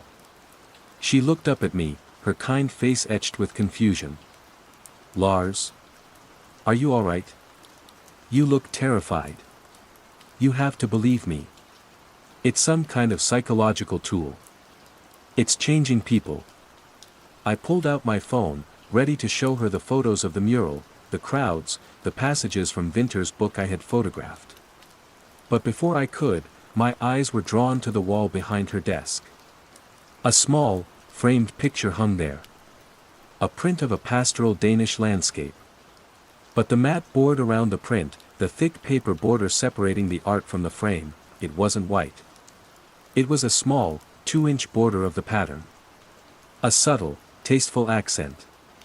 It hadn't been there the week before. My blood turned to ice. I looked from the frame back to her face. The kindly concern was still there, but underneath it, a new layer was settling. A placid smoothness. "Lars," she said, her voice softening, losing its sharp, inquisitive edge. "You're overwrought. Perhaps you should sit down. This room is very peaceful. It's designed to be." She gestured around the quiet, ordered space. Her eyes drifted to the small frame on her wall. A gentle, familiar smile touched her lips. "It just calms the space, doesn't it?" I backed away, shaking my head. I didn't say a word. I just turned and walked out, leaving the archive, my last sanctuary, behind. The contagion had found its way into the very heart of history, the place I had thought was immune. There was only one place left to go. The source. Harmonia Interieur A.S. The company was defunct, but its physical location must still exist. A search of old city business registries gave me an address, an old industrial building in a forgotten corner of Refshaleøen, the former shipyard district. A place of rust, concrete, and windswept emptiness. As I took the ferry across the harbor, I watched the familiar skyline of Copenhagen recede. The marble church, the opera house, the spire of Christiansborg Palace. It all looked the same, but I knew it was a facade. Behind those windows, in offices and living rooms and cafes, the quiet wallpaper was doing its silent work, calming, soothing, and erasing. I was heading into the heart of the disease, with no allies, no plan. And the terrifying words of Axel Winter as my only guide. I didn't know what I would find there. But I knew I couldn't live in the city they were creating. I had to confront the ghost in the design. Phase 4, Confrontation/Revelation and Aftermath. The ferry docked at Refshaleoan with a heavy thud. The island was a graveyard of industrial ambition. Rusted cranes stood like skeletal sentinels against the gray sky. Wind whipped through cavernous, empty warehouses, carrying the scent of salt and decay.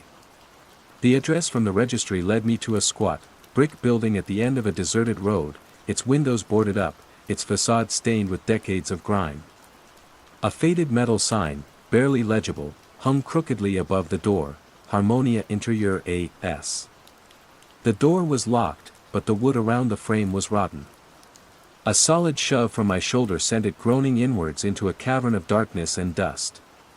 I hesitated for only a moment before stepping inside, my phone's flashlight cutting a nervous beam through the gloom. The air was thick and stagnant, heavy with the smell of mildew and old paper. The factory floor was a mausoleum of forgotten industry.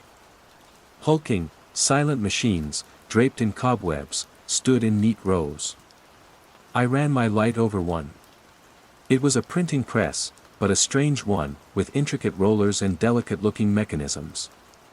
Stacked against the walls were dozens of dusty, canvas-wrapped cylinders. I tore the corner from one. Rolled up inside was the wallpaper, the moss green and charcoal pattern looking dull and lifeless in the dust, its latent power dormant. This was the nest. This was where it had all begun, and where it was apparently beginning again. But the factory was deserted. There were no signs of recent activity, no footprints in the thick layer of dust other than my own. Who had restarted production? Where were they doing it? Guided by a strange intuition, a pull I couldn't explain, I moved deeper into the building. I passed derelict offices, scattered papers on the floor detailing shipping orders from the 1970s to places in Sweden and Germany. Winter had tried to export his silent cure. At the very back of the factory, I found a single steel door, cleaner than the rest, with a modern keypad lock next to it. It was out of place, an anachronism in this industrial tomb. The lock was new, but the doorframe was old. I had no code, but I had desperation. I found a heavy iron pipe on the floor and began to slam it against the lock mechanism. The noise was deafening in the silence, each clang an act of defiance against the placid world outside. The metal bent, splintered, and finally, with a loud crack, the lock gave way. The room beyond was not a factory. It was a study. Or a shrine. It was a perfectly square, windowless room. The air was cool and still. Unlike the rest of the building, it was immaculate. Bookshelves lined one wall, filled with texts on mathematics, botany, psychology, and Eastern philosophy. In the center of the room stood a single, elegant rosewood desk and a leather chair. And on the three other walls, from floor to ceiling, was the Grundmonster. It wasn't wallpaper. The pattern was inscribed directly onto the plaster, the lines so fine they seemed to have been etched with a needle. And it was moving. It wasn't an illusion this time. The swirls shifted with an infinitesimal slowness, the leaves unfurling and recoiling in a silent, hypnotic ballet. The low hum was stronger here, a resonant thrum that vibrated deep in my chest. This was the master copy. The source code. On the desk, a single leather-bound journal lay open. The handwriting was neat, precise. Axel Winters. But the ink was fresh. The last entry was dated yesterday. My heart stopped. He wasn't a ghost. A soft click sounded behind me. I spun around. An old man stood in the doorway, silhouetted against the gloom of the factory. He was stooped with age, with thin white hair and pale, watery eyes. He held a small tablet in his hand. He was the one who had unlocked the door remotely. "You have been a noisy variable, Mr. Anderson," he said. His voice was frail, papery, but carried a surprising authority. "Winter?" I whispered. My voice hovering between awe and terror. He gave a small, weary smile. "Axel Winter died in 1988. I am his son, Emil." I am merely the curator of his life's work. He stepped into the room, his eyes sweeping over the living walls with a look of paternal pride. My father was a visionary, he said softly.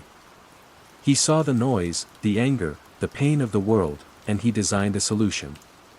A gentle, passive intervention to give mankind the peace it craves but is too chaotic to achieve for itself. You're drugging them, I said, my voice shaking with rage. You're lobotomizing an entire city with wallpaper. An elegant metaphor, Emile Winter said, unperturbed. But inaccurate. We are not removing anything. We are simply tuning. Harmonizing. Erasing the static so the signal can be heard. The signal is peace, Mr. Anderson. Contentment. An end to strife. It's an end to everything. To art, to passion, to progress. It's the peace of the graveyard. Is the quiet serenity of a forest a graveyard? He countered, his gaze unwavering. My father's work failed in the 70s. The technology was too crude, the distribution network too clumsy. But now. He held up his tablet. Now, the network is perfect. Online ordering, third-party contractors, influencers who call themselves interior designers. I don't need to control anything. I simply make the pattern available. I offer it. And the people, in their quiet desperation, choose it every time. They welcome the calm. The horrifying simplicity of it struck me. There was no grand conspiracy. Just one old man, a digital storefront, and a world desperate for an easy solution. And what now? I asked, my body tensed. Do you kill me? Emile Winter laughed, a dry, rustling sound. Mr. Anderson, you are an architect. A man of order and design. My father's work is the ultimate expression of design. It is not about violence. It's about choice. He gestured to the empty leather chair in front of the desk. You are immune, or at least highly resistant. A rare neurological outlier. Your mind is too rigid, too committed to its own patterns of logic. But even the strongest walls can be worn down. You can spend the rest of your life as you are now, isolated, anxious, a ghost in a world that no longer sees you. Or you can sit. You can look. You can listen. You can choose to join the harmony. This was the confrontation. Not a fight, but a choice. An invitation to surrender. To let the quiet in. I looked at the swirling, breathing walls. I could feel them pulling at me, promising an end to the fear, the isolation, the frantic struggle. It would be so easy to sit down. To let go. To finally, calm the space. I thought of the vibrant, argumentative chaos of Jonas and Clara's old dinners. The charming mess of Cafejournet. The thrill of a difficult design problem. The sharp, painful, beautiful edges of a life fully lived. No, I said. Emile Winter's smile faded, replaced by a look of profound pity. A shame, he sighed. Then there is nothing more to be said. He turned and walked out of the room, leaving the door open. He didn't need to lock me in. The prison was outside. I fled the factory, stumbling out into the cold, clean air of the island. I didn't look back. I took the ferry back to a city that was no longer mine. The mural still loomed over the lakes, a silent god watching over its placid worshippers. The streets were quiet, orderly, and sane. I was the only madman left. I am writing this from my apartment. My sanctuary. For now. But I know it is only a matter of time. The landlord might decide to refresh the building's hallways. A new cafe might open next door. The pattern is patient. The contagion is quiet. A few hours ago, I was moving an old, heavy bookshelf in my study, a piece that has been in its spot since I moved in years ago. My intention was to barricade the door, a futile, paranoid gesture. As I scraped it away from the wall, the old paint flaked. Underneath it, faded and faint, almost invisible against the plaster, was a trace of a pattern. A single, swirling frond. It had been here all along. Painted over. Dormant. Waiting. I stand here now, looking at that faint gray line on my white wall. The last bastion of my sanity. And for the first time, a new thought enters my mind, a thought that feels both alien and deeply, terribly familiar.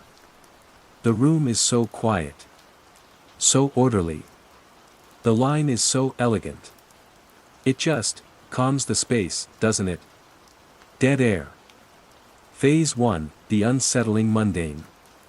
The sound of Tokyo at 2 a.m. is a specific kind of silence. It's not an absence of noise but the great wave of humanity having crashed and receded, leaving behind a residual hum. It's the thrum of a million air conditioners, the distant clatter of the last Yamanote line train pulling into Shinjuku Station, the ghostly sigh of hydraulics from the construction site across the street. This was my world, the soundscape I navigated every night from my glass-walled perch on the 27th floor. I was Aya Tanaka, producer of Tokyo After Dark, and I was a connoisseur of sound.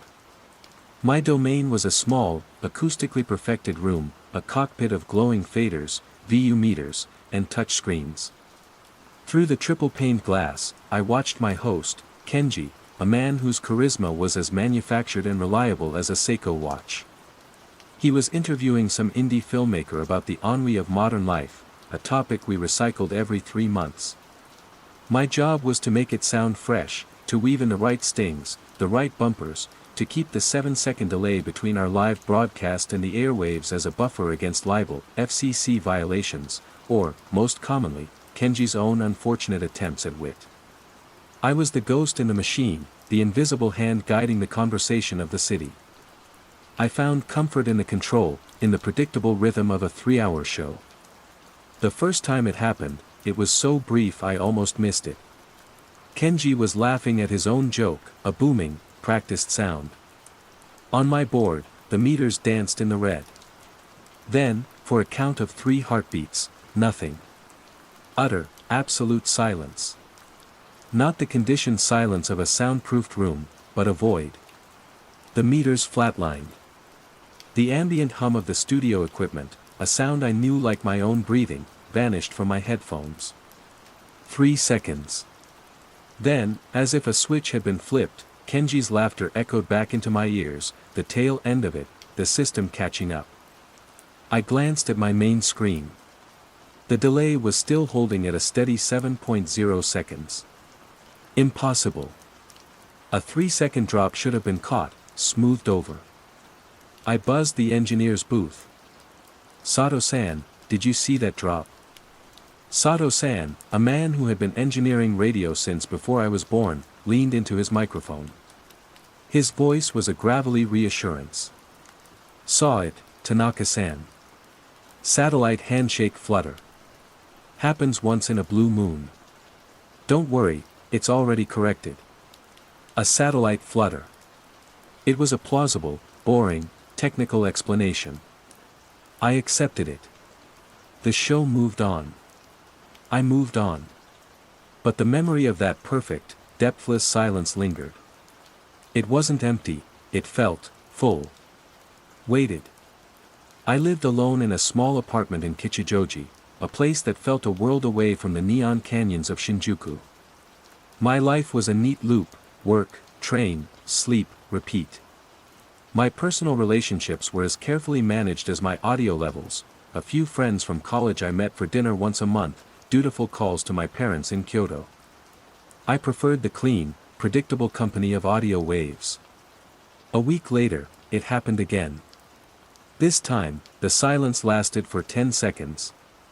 Kenji had just posed a question to a call-in listener. 10 seconds of pure, unadulterated dead air broadcast across the Kanto plain. An eternity in radio. My blood ran cold. I slammed the button for a standby commercial, my fingers fumbling. But before it could trigger, the audio returned. The caller was already answering the question, unfazed. Sato-san. I hissed into the mic, what was that? 10 seconds. The delay is 7. There was a long pause from his booth. I don't know, Tanaka-san. The logs show a signal loss, but the backup system should have kicked in instantly. It's like the system didn't register the silence as an error. He sounded confused, a state so alien to him it felt like a crack in the foundation of the world. That night, I didn't go straight home. I stayed late, pulling the raw audio from the server. In the quiet of the empty studio, I plugged in my expensive, high-fidelity headphones, the ones I used for forensic audio checks, and queued up the 10-second gap. I braced myself for nothing, but that's not what I got. It was faint, buried deep beneath the noise floor, but it was there.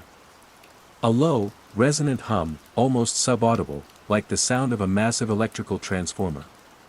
And woven into it, something else. A whisper. It was formless, genderless, like the rustle of dry leaves, but it had a cadence, a rhythm that was almost linguistic. I cranked the gain, isolating the frequency. The hum grew louder, a clean, pure tone at around 60 Hz. The whispers remained just at the edge of comprehension, a sibilant hiss that made the hairs on my arms stand up. I played it again. And again. I checked the recording of the first incident, the 3-second drop. The same hum was there, fainter, but present. It had to be equipment noise. Crosstalk from another studio. A fault in the server's power supply. I spent an hour writing a detailed report for Sato-san, outlining my findings, demanding a full diagnostic.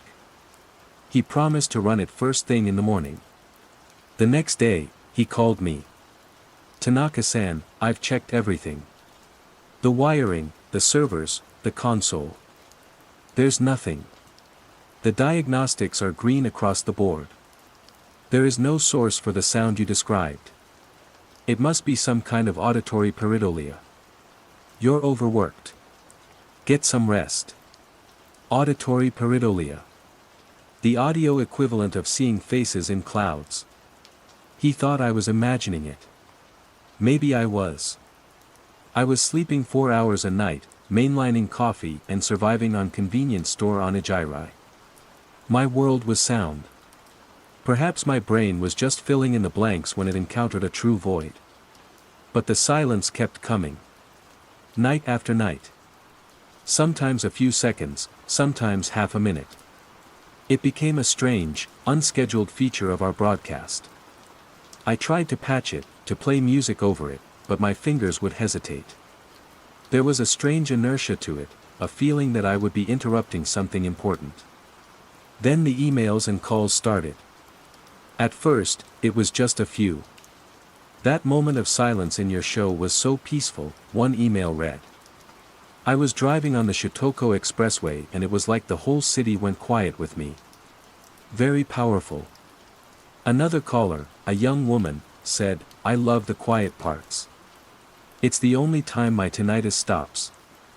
It's like, the silence makes more sense than the talking. Makes more sense. The phrase lodged in my brain like a fishbone. Kenji was ecstatic. They're calling it Ma programming, Aya-chan. Negative space radio. It's brilliant. The ratings are up 2 points. He started leaning into it. He would pause dramatically before a commercial break, letting the dead air hang. He called it, the Tokyo after dark moment of Zen.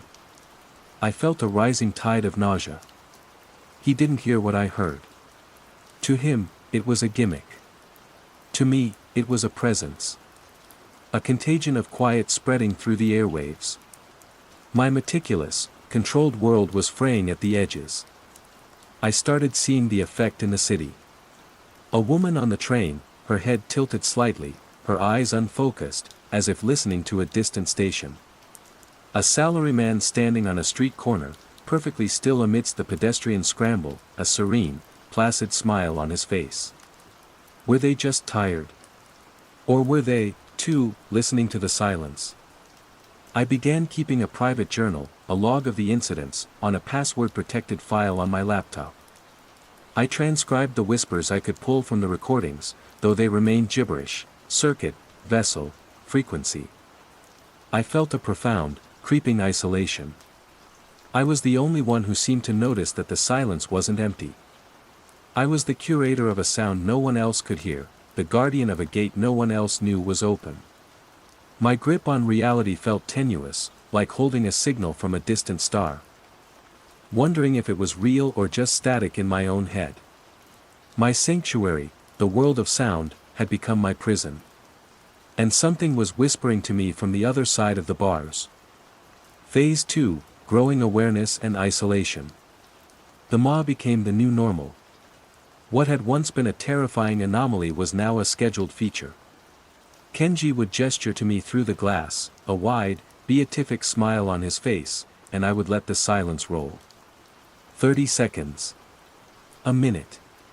Once, for a full 3 minutes, the most popular late-night show in Tokyo broadcast nothing but a void, and the station's switchboard lit up not with complaints, but with praise. Transcendent, one blogger called it. A necessary reset for the overstimulated mind. They weren't hearing what I was hearing. The hum was a constant now, a clean, foundational tone that felt like it was vibrating in my bones even when I wasn't wearing headphones. The whispers had coalesced. They were still faint, still layered, but I could make out repeating phrases. The pattern is listening. Open the gate. The vessel is almost ready. My journal grew thick with frantic entries and spectrographic analysis of the audio. I experimented, playing the recorded Ma through different filters. A high-pass filter eliminated the hum but sharpened the whispers into something that sounded like scraping metal. A low-pass filter turned the whispers to mud but deepened the hum into a thrumming beat, a slow, organic heartbeat that was profoundly unsettling. My attempts to raise the alarm were met with a placid, almost pitying, denial. "Aya, you need a vacation," my station manager, Mr. Hino, said, his hands steepled. He had the look of a man trying to gently handle a piece of delicate, malfunctioning equipment, me. The numbers are fantastic. The sponsors are happy. Kenji is happy. What is the problem? The problem is that it's not silence. I insisted, my voice louder than I intended. There's something in it. A signal. I have the recordings. I've listened to your files, he said, his tone softening into a therapeutic murmur. Sato-san and I both did. We hear tape hiss. System noise. Nothing more. It's a byproduct of amplifying a silent track. Basic audio engineering. They were gaslighting me, wrapping their dismissal in the language of my own expertise. I felt a surge of pure rage, followed by a cold, hollowing dread. They couldn't hear it. Or they wouldn't. I was alone, a Cassandra screaming about Trojan horses into a dead microphone. The isolation became a physical presence, a bubble of cold air that surrounded me on the crowded morning train, in the bustling hallways of the station. I'd watch my colleagues laugh and chat, and wonder how many of them were listeners. I'd see them pause mid-sentence, a familiar placidness drifting over their features, and I'd have to fight the urge to grab them, to shake them and yell, "What do you hear?" That's when the subplot of my private horror story began. His name, or the name he gave, was Karasu. The Crow. He called during a particularly long stretch of dead air. The call screener, a university student named Yumi, patched him through, her voice on my headset tinged with the same dreamy calm that was infecting everyone else. "He says he wants to talk about the silence," she whispered. I opened the line. "You're on Tokyo After Dark," I said, my voice tight. A man's voice, low and smooth, chuckled softly. It was a sound like dark gravel rolling in silk. "The show is just the space between the silence now, isn't it? The filler." Kenji, in the other room, perked up, sensing a good soundbite. "An interesting perspective, caller. What do you mean by that?" "The real program is the Ma," the man said. "The rest is just noise. Interference. But the signal is getting stronger. Clearer. Can you hear it, A-chan?" The world tilted. A-chan.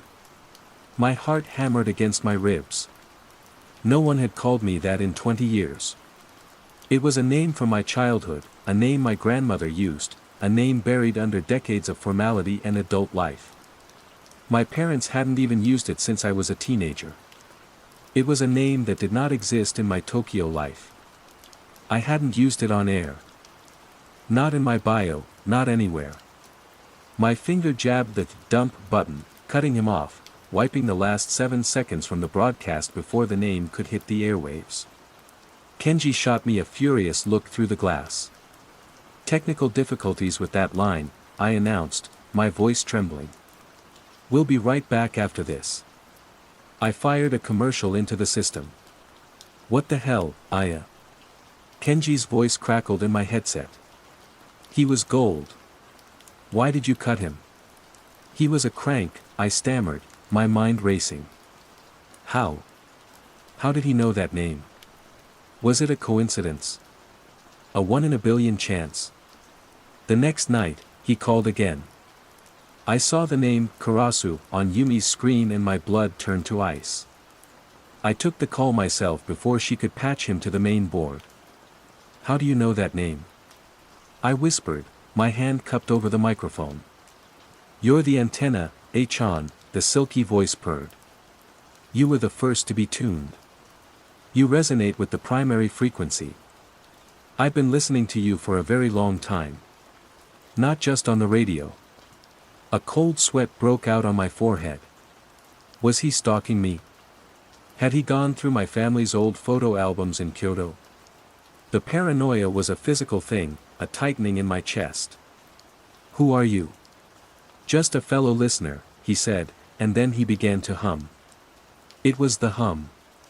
The 60 Hz tone from the dead air. He hummed it perfectly. Then he hung up. I started a new section in my journal, Karasu.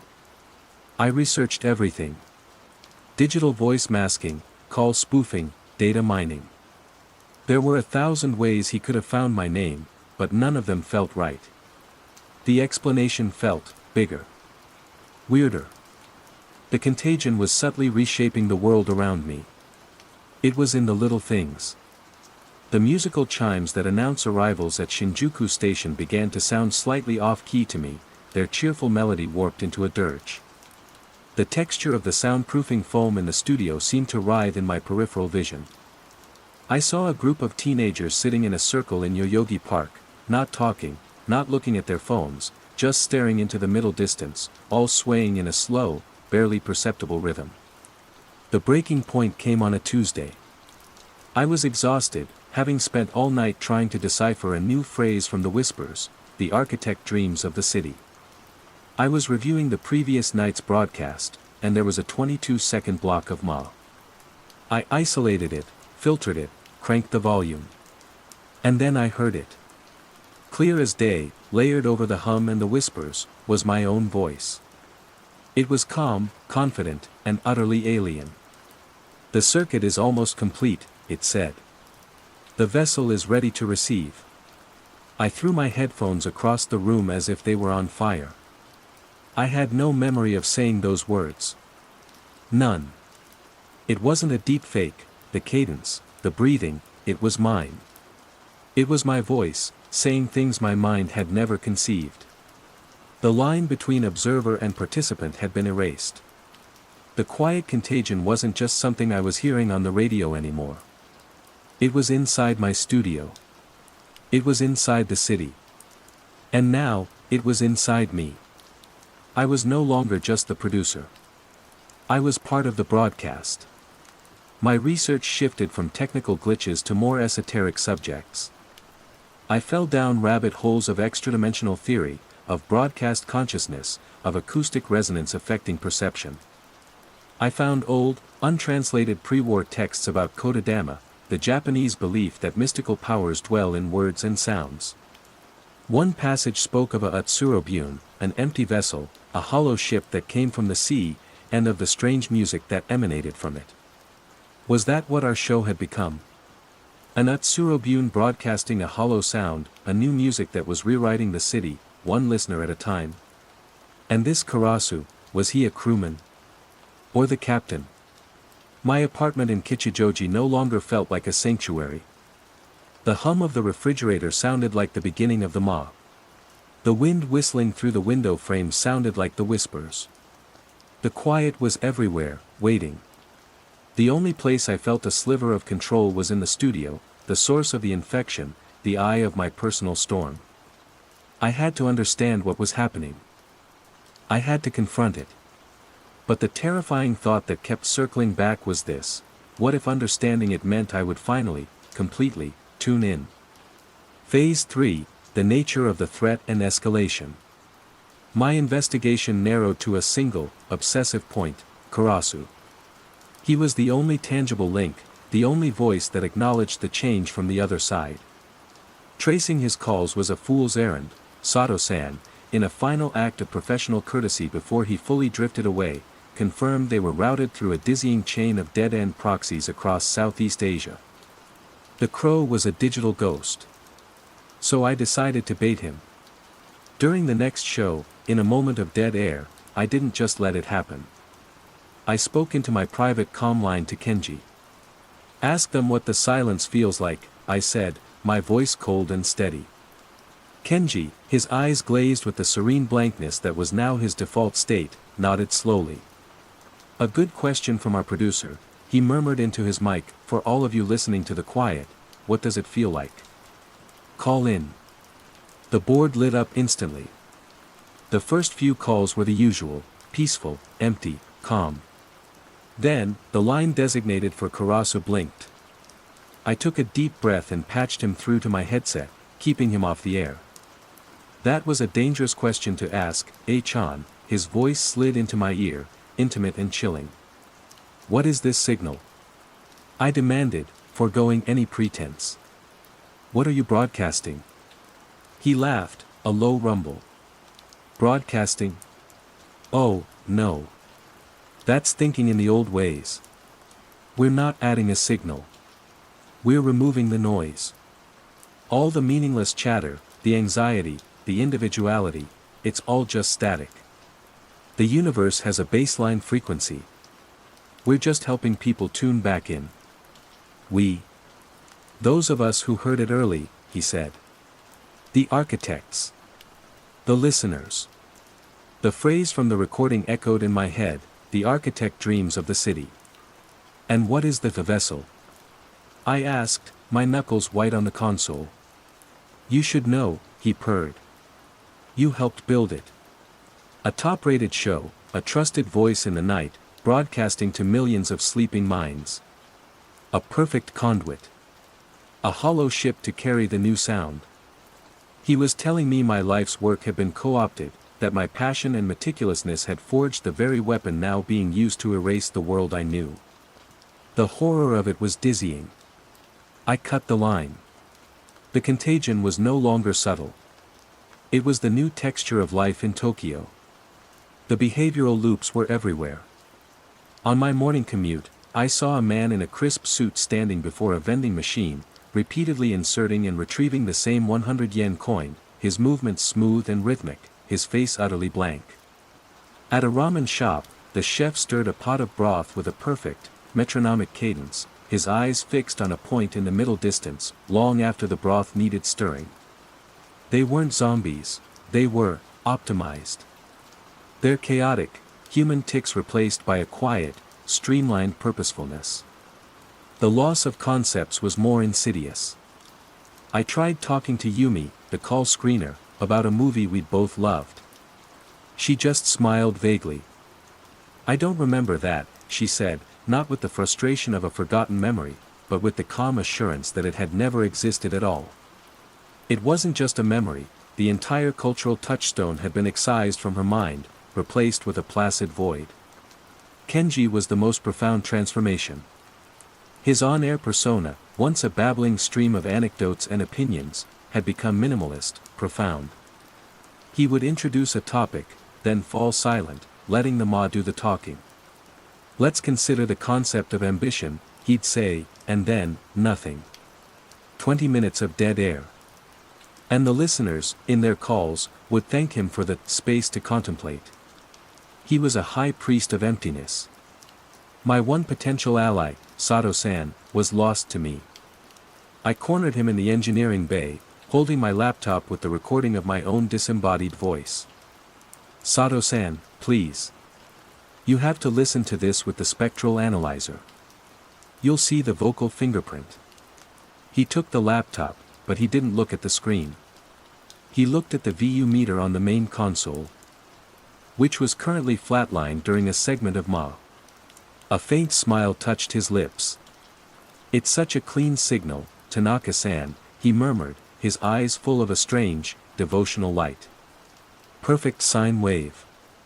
No distortion. It's the purest thing I've ever heard. He was mesmerized by the carrier wave, the hum I had first detected. He had tuned into a different layer of the broadcast than the others, the engineer finding beauty in the pure technicality of the signal. He handed the laptop back without ever listening. I was utterly, terrifyingly alone. The environmental warping grew more pronounced. It was no longer confined to my perception. One evening, walking home, I saw the streetlights of my entire block flickering. Not randomly, but in a slow, pulsing rhythm, the exact tempo of the heartbeat I'd heard in the low-frequency hum. It was a communication, the city's nervous system syncing with the signal. Another time, leaving the station late, I glanced at the monolithic Tokyo Metropolitan Government Building. For a split second, the twin towers seemed to twist, their clean, right angles bending into an impossible, flowing geometry, like structures from a dream. I blinked, and they were solid and straight again. But the afterimage was burned into my mind. The architect was dreaming of the city, and the city was beginning to dream back. The stakes were no longer just about my sanity or my show. The reality I knew was being systematically overwritten by a quieter, calmer, and infinitely more horrifying version. It wasn't an invasion, it was a transition. A software update for the human consciousness, and my radio show was the download server. My paranoia coalesced into a desperate, concrete plan. I couldn't fight the signal, but maybe I could interrupt the broadcast. One final, defiant act of noise. I spent 2 days gathering what I needed, a powerful, portable emergency tone generator used for transmitter tests, and a series of old cassette tapes filled with the most chaotic, cacophonous music I could find, free jazz, punk rock, industrial noise. If the contagion was order, I would fight it with chaos. I felt a strange sense of calm descend as I prepared. The fear was still there, a cold stone in my gut, but it was overlaid with purpose. I was Aya Tanaka, producer of Tokyo After Dark. This was my studio. My broadcast. And if it was going to be the vessel for the end of the world, I was going to be the one to sink it. I packed my bag with the tone generator and the tapes. I was going to war against the silence. Phase 4, Confrontation/Revelation and Aftermath. The night of my final broadcast felt different. The air in Shinjuku was thick with an unnatural stillness, the usual frantic energy of the district muted, as if submerged underwater. The neon signs seemed to pulse with the same slow, rhythmic hum that lived permanently in my ears now. The city was holding its breath. I walked into the station, my bag heavy with my makeshift weapons. The security guard at the front desk, usually a talkative old man, simply nodded as I passed, his eyes distant and calm. The hallways were quiet. No one rushed, no one chatted. They moved with a slow, deliberate grace, a synchronized dance of the tuned. When I entered the production suite, they were all waiting for me. Kenji, Sato-san, Yumi, and a few other technicians.